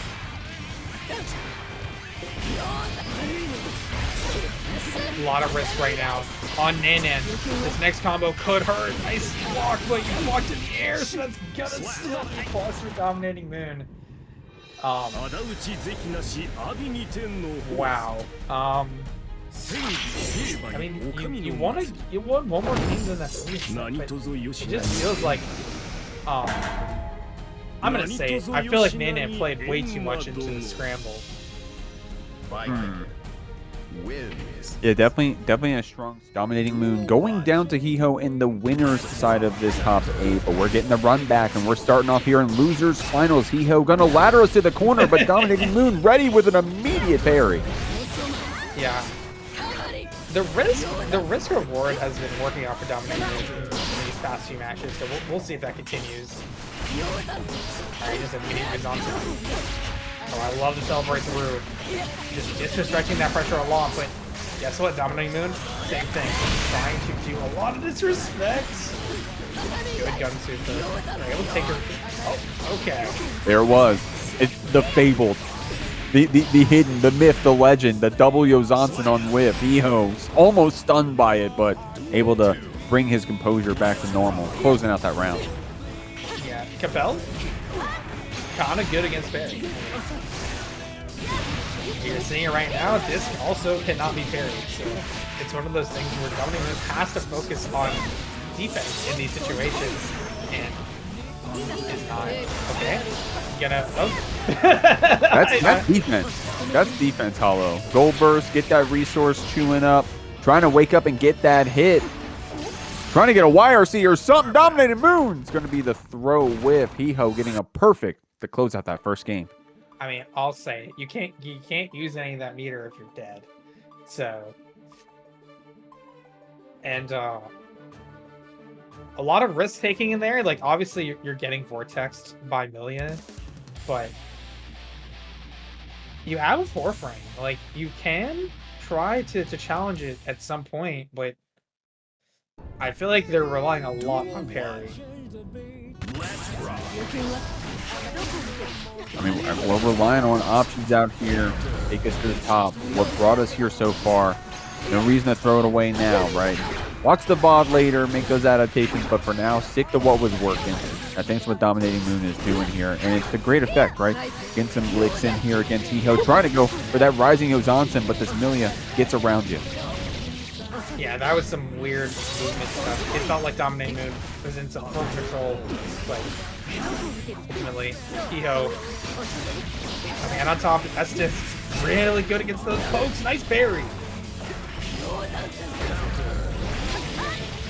Nice stuff using that fast RC to pick up that hit into the break. Hiho able to take out most of these rounds. I don't think we dropped a round yet, but I mean, they're looking close at times, right? We're going down to that last hit. Just Baiken, I mean, just a straight parry could be enough to close out some of these rounds. Yeah, I think Hiho got a little confused there. Going for the mix when they weren't in the right position. 6P gets the cross up. Good reaction from Dominating. They're in the situation. Oh, unfortunately getting caught. Hitting something on wake up here. And the Capel meaty. And the mix. I think they baited. Oh, yeah. They can just throw here. In the corner. Oh, no. Is offline. Trying to bait the burst with that 2P. It's going to be the JS. Hiho saying, no, I'm not going to give you a single round, homie. Going to spend my burst to keep you in the corner, get the bait right after, and get game 2. I did want to call out real quick that this is the third unique character to get a behind-the-back counter-hit 6P on a Yozansen tonight. I think it was Jacko Kai and then Millia. So, man, I don't know. This Baiken agenda looking kind of nasty. This Yozansen, this button can be anti-air no matter what it seems like. I think it's designed to be 6 speed, like if you hit it, like and it's still active, it should always like anti-air it. Because like I feel like when I played Geo, sometimes I would wait for a delayed Yuzansen and I would just 6B, and it would like regardless of whether they went front or back, it would always anti-air them because like that's just how they designed the move. Oh, getting stuck on the wall there. Hee-ho. Gonna be able to get even more meter online. Look at this. They already have so much. I mean, I like this from Dominating Moon, trying to almost like pogo jump off the Iron Savior with JH. It looks crazy, right? It looks like a party game. But Hee-ho is going to be the one closing it out with Set Them Voices here. Still having our burst in our back pocket. Looking so good here. Putting ourselves on set point. Dominating Moon, trying to get an answer. The Wild Assault. Gonna get punished. From Millia. Hee-ho. Having a pretty good time here. Doesn't have 50 meters, so don't go for the wall break. Go into the corner. Gold burst for Hee-ho. And that is definitely not what you like to see for Dominating Moon, because that means freedom to do all of this. Oh, Nice wow, tech. amazing tech right there. You saw Dominating Moon with an air throw earlier, but this time Hee-ho was ready with the tech. Closing that out 3-0. Awesome. Solid today, and Hee-ho getting a 3-0 and where is if I don't remember correctly. Yeah, a decisive 3-0. Now, we were talking about that item RNG. Okay, so we'll see. Maybe things will normalize a bit here, or maybe they'll go in the other direction. I don't know. Mini Faust and the Meteor, definitely a great way to start. Definitely wanted a cross up there. I don't know why it didn't connect. Having to spend that burst. Yeah, I'm not sure why the cross-up just completely whiffed from Lurry. Daisuke, you see this, homie? Every time Faust, something messes up with Faust. I don't know. I'm like, Arxis, you seeing this? Come on. You're just like letting them say that Faust is bottom one whenever things like this happen. But hey, I mean, it's not like one mess up on the whole round is lost. That was Hee-ho with some great execution to keep mixing up Lurry and closing that one out. In fact, blocking it out here. Lurry with some good blocks as well on that overhead, but the blocks get rewarded with the throws. And it's going to be Hee-ho getting a break with that 2H, choosing to keep the meter. Yeah, opting to just go back to neutral. I think they had just guessed that Lurry was going to play more aggressive in neutral. Okay. On that red RC, Mini Faust patrolling, keeping Hee-ho down, but not going to stop them from coming back here. Nice YRC. You're going to get them to the corner. Artemis coming in handy. Oh, wow. Yeah, don't need to react to what thrust it is with 6P. If you can just react to the fact that it's thrust, run up, and far slash them, right? Great stuff. Great reaction there from Hee-ho. Of course, having that Millia privilege can kind of put yourself wherever you want as long as you have the reactions that do so, right? So getting that first game here against Lurry, I mean, definitely already doing better than earlier, but you still got a mountain to climb potentially. We'll see what we got. Yeah, that's a very good game one hit for Hee-ho. And you're already coming off with 3-0, so momentum. But like that round start, 2P. Okay, we're just going to overhead right next to them. Hey, it hit, you know, as the kids say. It worked. I'm not saying don't do it. I think it's like a mind game thing of like you don't expect them to do the slower overhead right in your face. Okay, cross up blocked, cross up blocked. Very good stuff for Hee-ho. Just waiting the situation out, trying to get the right one. Good block on that Mini Faust, but still gonna get caught out. Nice spring grab there from Lurry to get the burst from Hee-ho after that counter hit. We're going to take this Millia down the screen. I love that. Hey, it's just saying, look, I'm ready. With that 2P on the wake up. Lurry spinning that deflect shield. It's going to pay off for him. Great stuff. Oh, even able to OTG with the 2H. That was a lot of damage for an OTG. We're taking that round. Oh, Artemis always has these strange uses. Able to catch people from so far away sometimes. Oh, nice yummy donut for Hee-ho. You know, I thought I was looking at Belial for a second. Run up 2L right there. I don't know what I was looking at. Nice 6P. Lurry Gonna get some items out here. Nothing as crazy as the last set, but I'm gonna keep it a buck. Like, consistently throwing hammer, like, hey, good Faust players, they'll make that work. Oh, nice 2S connection. I mean, you were talking about it earlier about Lurry being so good with the tiers. 2S is one of the more rarely used ones, but big results from it. So Lurry able to take that game too, put themselves on the board in set 1 of Grand Finals. I'll keep it brief, Hollow. You know, because I don't have a visualization to back it up, but you know that meme about the Legend of Zelda hit points for Millia matchups. You know what I'm talking about at all? I don't think so. Okay, never mind. Okay, we'll leave it at that. Someone in the Twitch chat reminded me of it. We'll leave it at that. We're going to game 3. See what we got right here. It's the Legend of Zelda weak points. Yeah. Long story. I don't know if you can link in the Twitch chat. I don't want to get in trouble, but you gotta do your homework. Great stuff out here. Lurry trying to cross up with a 100-ton weight, but Hiho blocking it out. Oh, that was nice punish. Able to get it in the air fast enough to be able to punish it, but weight is gonna allow Lurry to get some items up and some meter.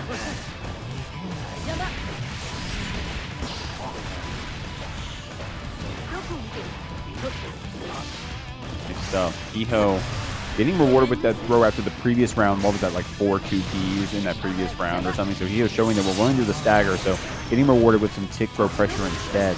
Lurry definitely feeling the heat of this Millia, but still blocking out the cross-ups. Oh! That was some crazy stuff happening there. Like, Hiho went for the Mind Destroyer and then just ended up getting low profile, I believe, and that's going to be a counter hit. Lurry closing out that round 1 after it was so close. Oh my. Like, it didn't look like it was going in their favor, but Hiho just not able to close it out. Only Hiho was able to get that micro dash melon that throw, but looks like Lurry going to answer back with an air throw for getting that previous round. I mean, like I said, like, look, okay, maybe you're not throwing meteors or bombs or whatever, but hey, if you basically always throw hammer, you can make that work. You'll figure it out. And Lurry right here dealing some great damage. New wall assault. Very hard to see mix up, but good block from Hiho. These items are hard to stop at this point, but the bomb does go in your favor, Hiho. Oh, force out that burst.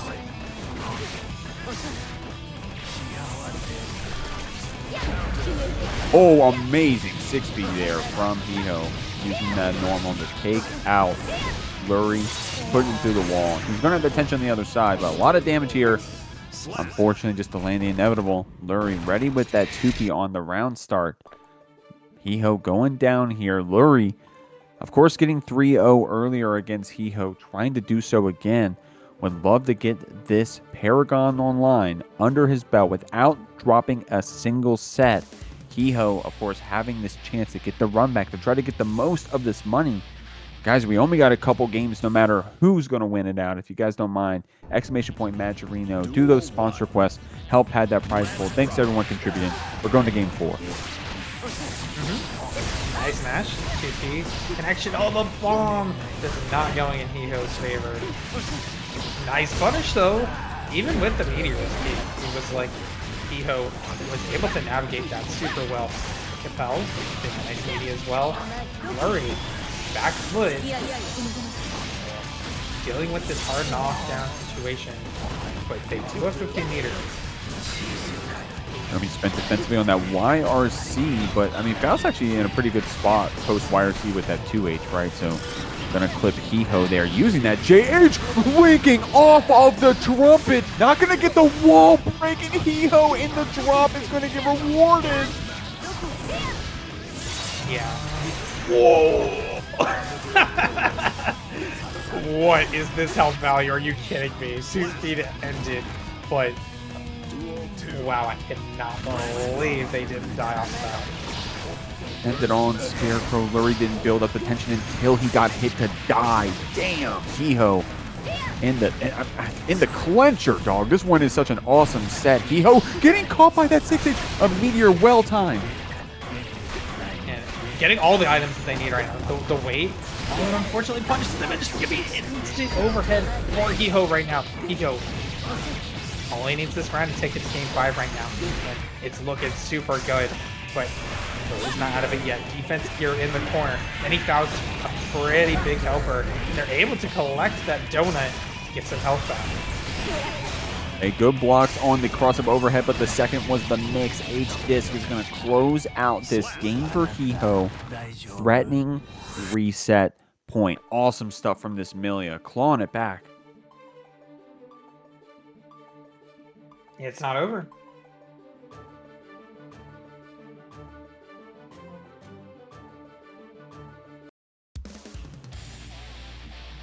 It's not over till it's over, Hiho says. I feel like they've been playing this set really well though. Like, Duel 1. would definitely not be surprised if this goes to a reset at this point. With a just walk, Hiho trying to find a punish there, but it's immediately getting banged. That Afro on top of us limits our wake-up options a bit.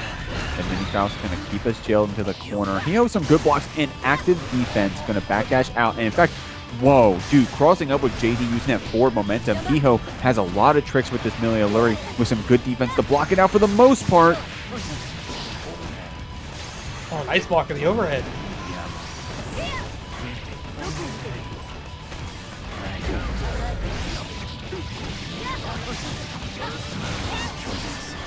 Okay, Lurry going to spend that burst. Hiho not looking for the bait. In fact, going to get rewarded with damn, we were able to get Lurry's burst and then still close out the round, putting us on that reset point. Hiho is in an amazing spot right now.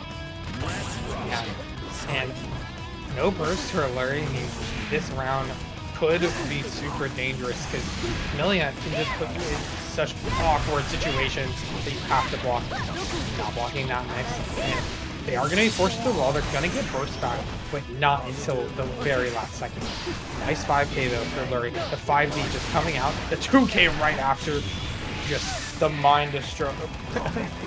Another mind destroying mix. They're just like, it's high or is it high or is it low? It's low again. We used 5D like Dragon Ball 6M or something like that. Like we just like reset the situation on hit or something. Lurry going to get pushed back by this Iron Savior. Nice counter hit there on the Scarecrow. Hiho will have some tension here, but not a chance to spend it. Lurry on tournament point and Hiho on that reset point. Yeah. Very dangerous here for Hiho, but they're not afraid to go in this situation. Lurry with the 60, they're able to get the anti-air off. They're able to get another knockdown here in the corner. Unfortunately, the banana just not putting much pressure on Hiho. Living by the RNG and dying by the RNG. Nice YRC, but Hiho going back in. They're not afraid of these items that are being thrown right now, and they want to get this knockdown and get the wall break. Hiho in such a great spot right here. Millia just using that close slash dash to put this Faust in the corner. We're getting out with our air dash. Hiho with some nice hits. No tension on either side. Doesn't even need it. Still resetting the bracket, getting that run back on Lurry, and we're going back. L's on each side. It's grand finals reset. It sure is. Right now. Hiho making this winnable for themselves. They're in sight of that first place and possible $40 payout. So, Duel 1. I mean, you get paid regardless in this situation, but getting the larger amount, that gets you more stuff.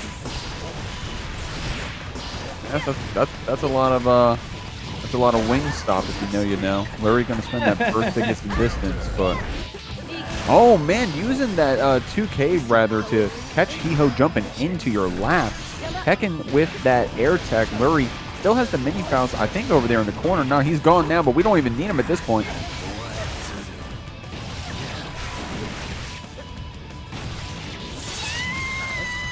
Sending through the wall.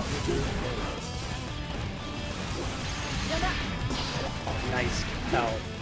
But just the staggers? Mito is so low here. I think this is gonna be it. Oh no, wall break. But very hard situation to get out of. Lurry closing out that round 1.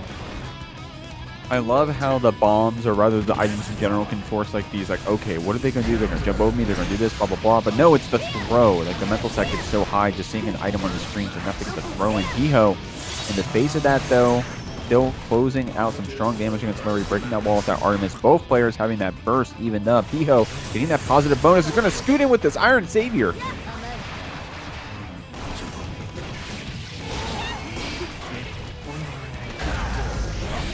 Lurry's been working on getting out of this corner for a sec here, but they're perfectly safe to throw items.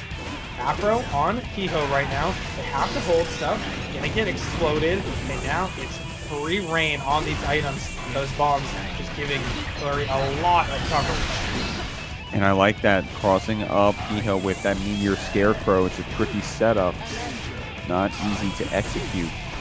Doesn't come all the time. YRC is buying some distance, but unfortunately was a little early on that throw, having to spin the burst after the whiff. Yeah, that's expensive.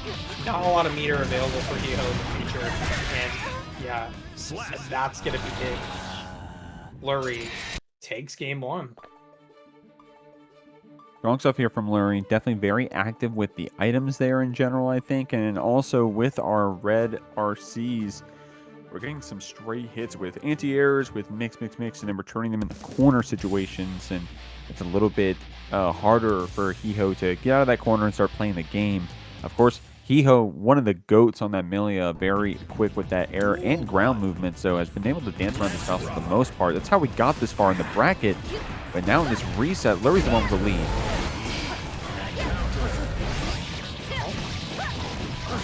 Nice dash back for Hiho. Do not let them get away with just item throwing and pressing buttons in neutral. Alright. No burst, and doesn't have 50 meter either yet too, so Hiho with a big advantage in this round and a big hill climb for Lurry. I like that run-up throw there from Lurry. Hiho trying to get a throw off of YRC earlier. This time Lurry's going to be the one that connected with that command grab. Lighting up that Afro as well gives you a time to throw a couple items. Gets your trumpet as well, but Hiho able to dance over it. Not for long. Oh, the set-up voices. He's going to close it out. Wait, Lurry. Burst. Why? Lurry is a hero burster. I'm going to keep it a buck. I mean, to be fair to him, it's been paying off like a decent amount of the time. I don't blame him for going for it, but in that situation, Hiho definitely feeling good about that. In a great spot here, has that burst advantage, crossing up with these Artemis as well. Going to walk you down to this corner of the screen. Lurry trying to go for a throw in the wake up, but Hiho gets a punish. Nice 2K. Get it down in here. And now it's Lurry's turn finally. Command grab. This comeback is looking pretty real here in the corner. There's the GP and the command grab. Try to reset, but gonna have to use that RC and go into the super. Good comeback. Like I said, Lurry looking great this round. Lurry executed this safe jump, unfortunately wasn't able to with that JD. Hiho trying to force ourselves in with that Capel. Lurry not falling for it, was ready with the 5P, mashing back, and Hiho wisely holds on to that burst. We're down to that last round. We have that advantage of burst, but only a little bit. It's either player's round here. Nice. Well, good block on the overhead. Wait, Lurry can't really throw items in this situation. Hiho is on them right now. First going for that corner mix. That was confusing. I did not know which way they were going to go. Yeah, some tricky stuff. Hiho, so quick on that APM with that Millia movement, puts himself wherever he wants to be, whether it's going to mix you up or to execute the combo. And this time it's going to be Hiho getting game 2. Closing distance with that Wild Assault. Breaking the wall with that Septum Voices. We're using all of those Guilty Gear Strive mechanics to the best of their ability. We're getting games on the board. We sure are. And it's looking as close as set 1 at this point. Because even in that game 1, it didn't look guaranteed that Lurry was going to take it. So. first to 2 territory for the win in the tournament. See y'all. If you're liking what you're seeing, you've had more than enough chances at this point. I mean, we're in the grand finals reset. You got those contributions to the match arena. If you guys have been playing some of the sponsor quests, it's free to do. Appreciate y'all. Everyone's already done so. Appreciate y'all. We're doing some good stuff out here. Lurry getting that afro applied, trying to take advantage of these items as unexplosive as they can be. Iho still active with this Millia. Nice. They're able to trap them in between themselves and that mini Faust, but good escape, but Lurry just with the 2K on that landing. Does not care where you land. It will come after you. Oh, just the jump. Iho tried to punish the continued item throws, but not going to work out. 6P into the trumpet. Lurry looking good. Counter hitting with that 6H. Try to keep the combo going, but Lurry was ready with that defensive mechanic. Iho still closing the distance, putting his Millia where he wants it to be, but the mini Faust is going to slow things down. I like that Iho even went for the 5P, just picking that fast as normal to still get the break, but the mini Faust saved us. Yeah, the mini Faust saved them, but honestly, I was about to say this round looked so Iho favored a second ago. Well, Lurry changing that pretty quickly. Trying to get all the chip damage they can while they're on the wall. And evening up that health. J2K, a menace. Forcing out that burst. And a mini Faust. Oh, forcing out a very tough situation for Iho. Lurry also closing out game 2. Not game 2, game 3. Lurry was at this point before, was up 2-1 before Iho brought it back. So we'll see if or rather, let me reword that. It's not over yet. Lurry does have momentum here, but Iho has proved to claw it back to mix that up or to assert his dominance when he needs to. But I mean, Lurry looking pretty strong here. When the items are good, we're capitalizing. When they're bad, we're making it work, and it's paying off. We're here in grand finals with a lead.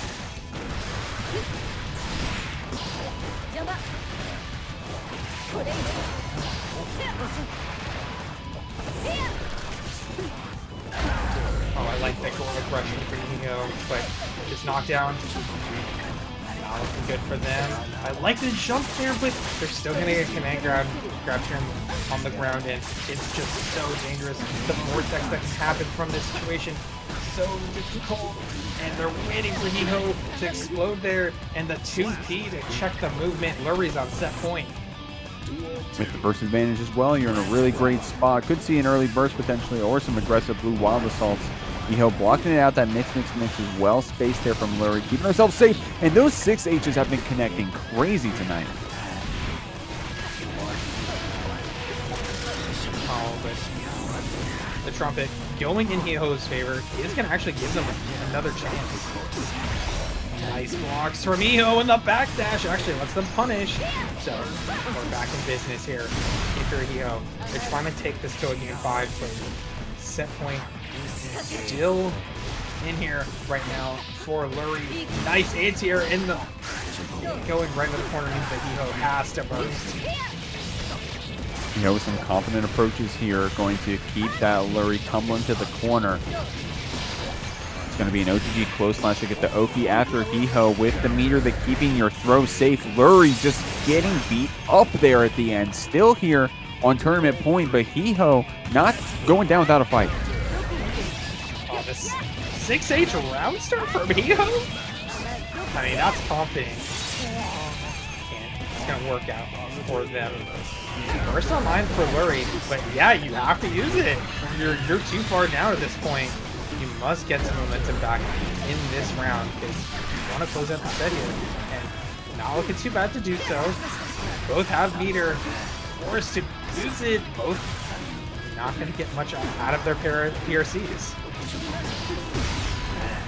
And Lurry knows we're in Iho's head here. Iho's scared about that command throw, but Lurry just staggering like crazy, and the counter hits are coming out in spades. Lurry needs one more good combo to close out this tournament. Oh, that mini Faust is so important. It's going to keep them there. They can't do anything. The 5D into the PRC is going to end the tournament. Lurry taking it home with a 3-1 in grand finals reset.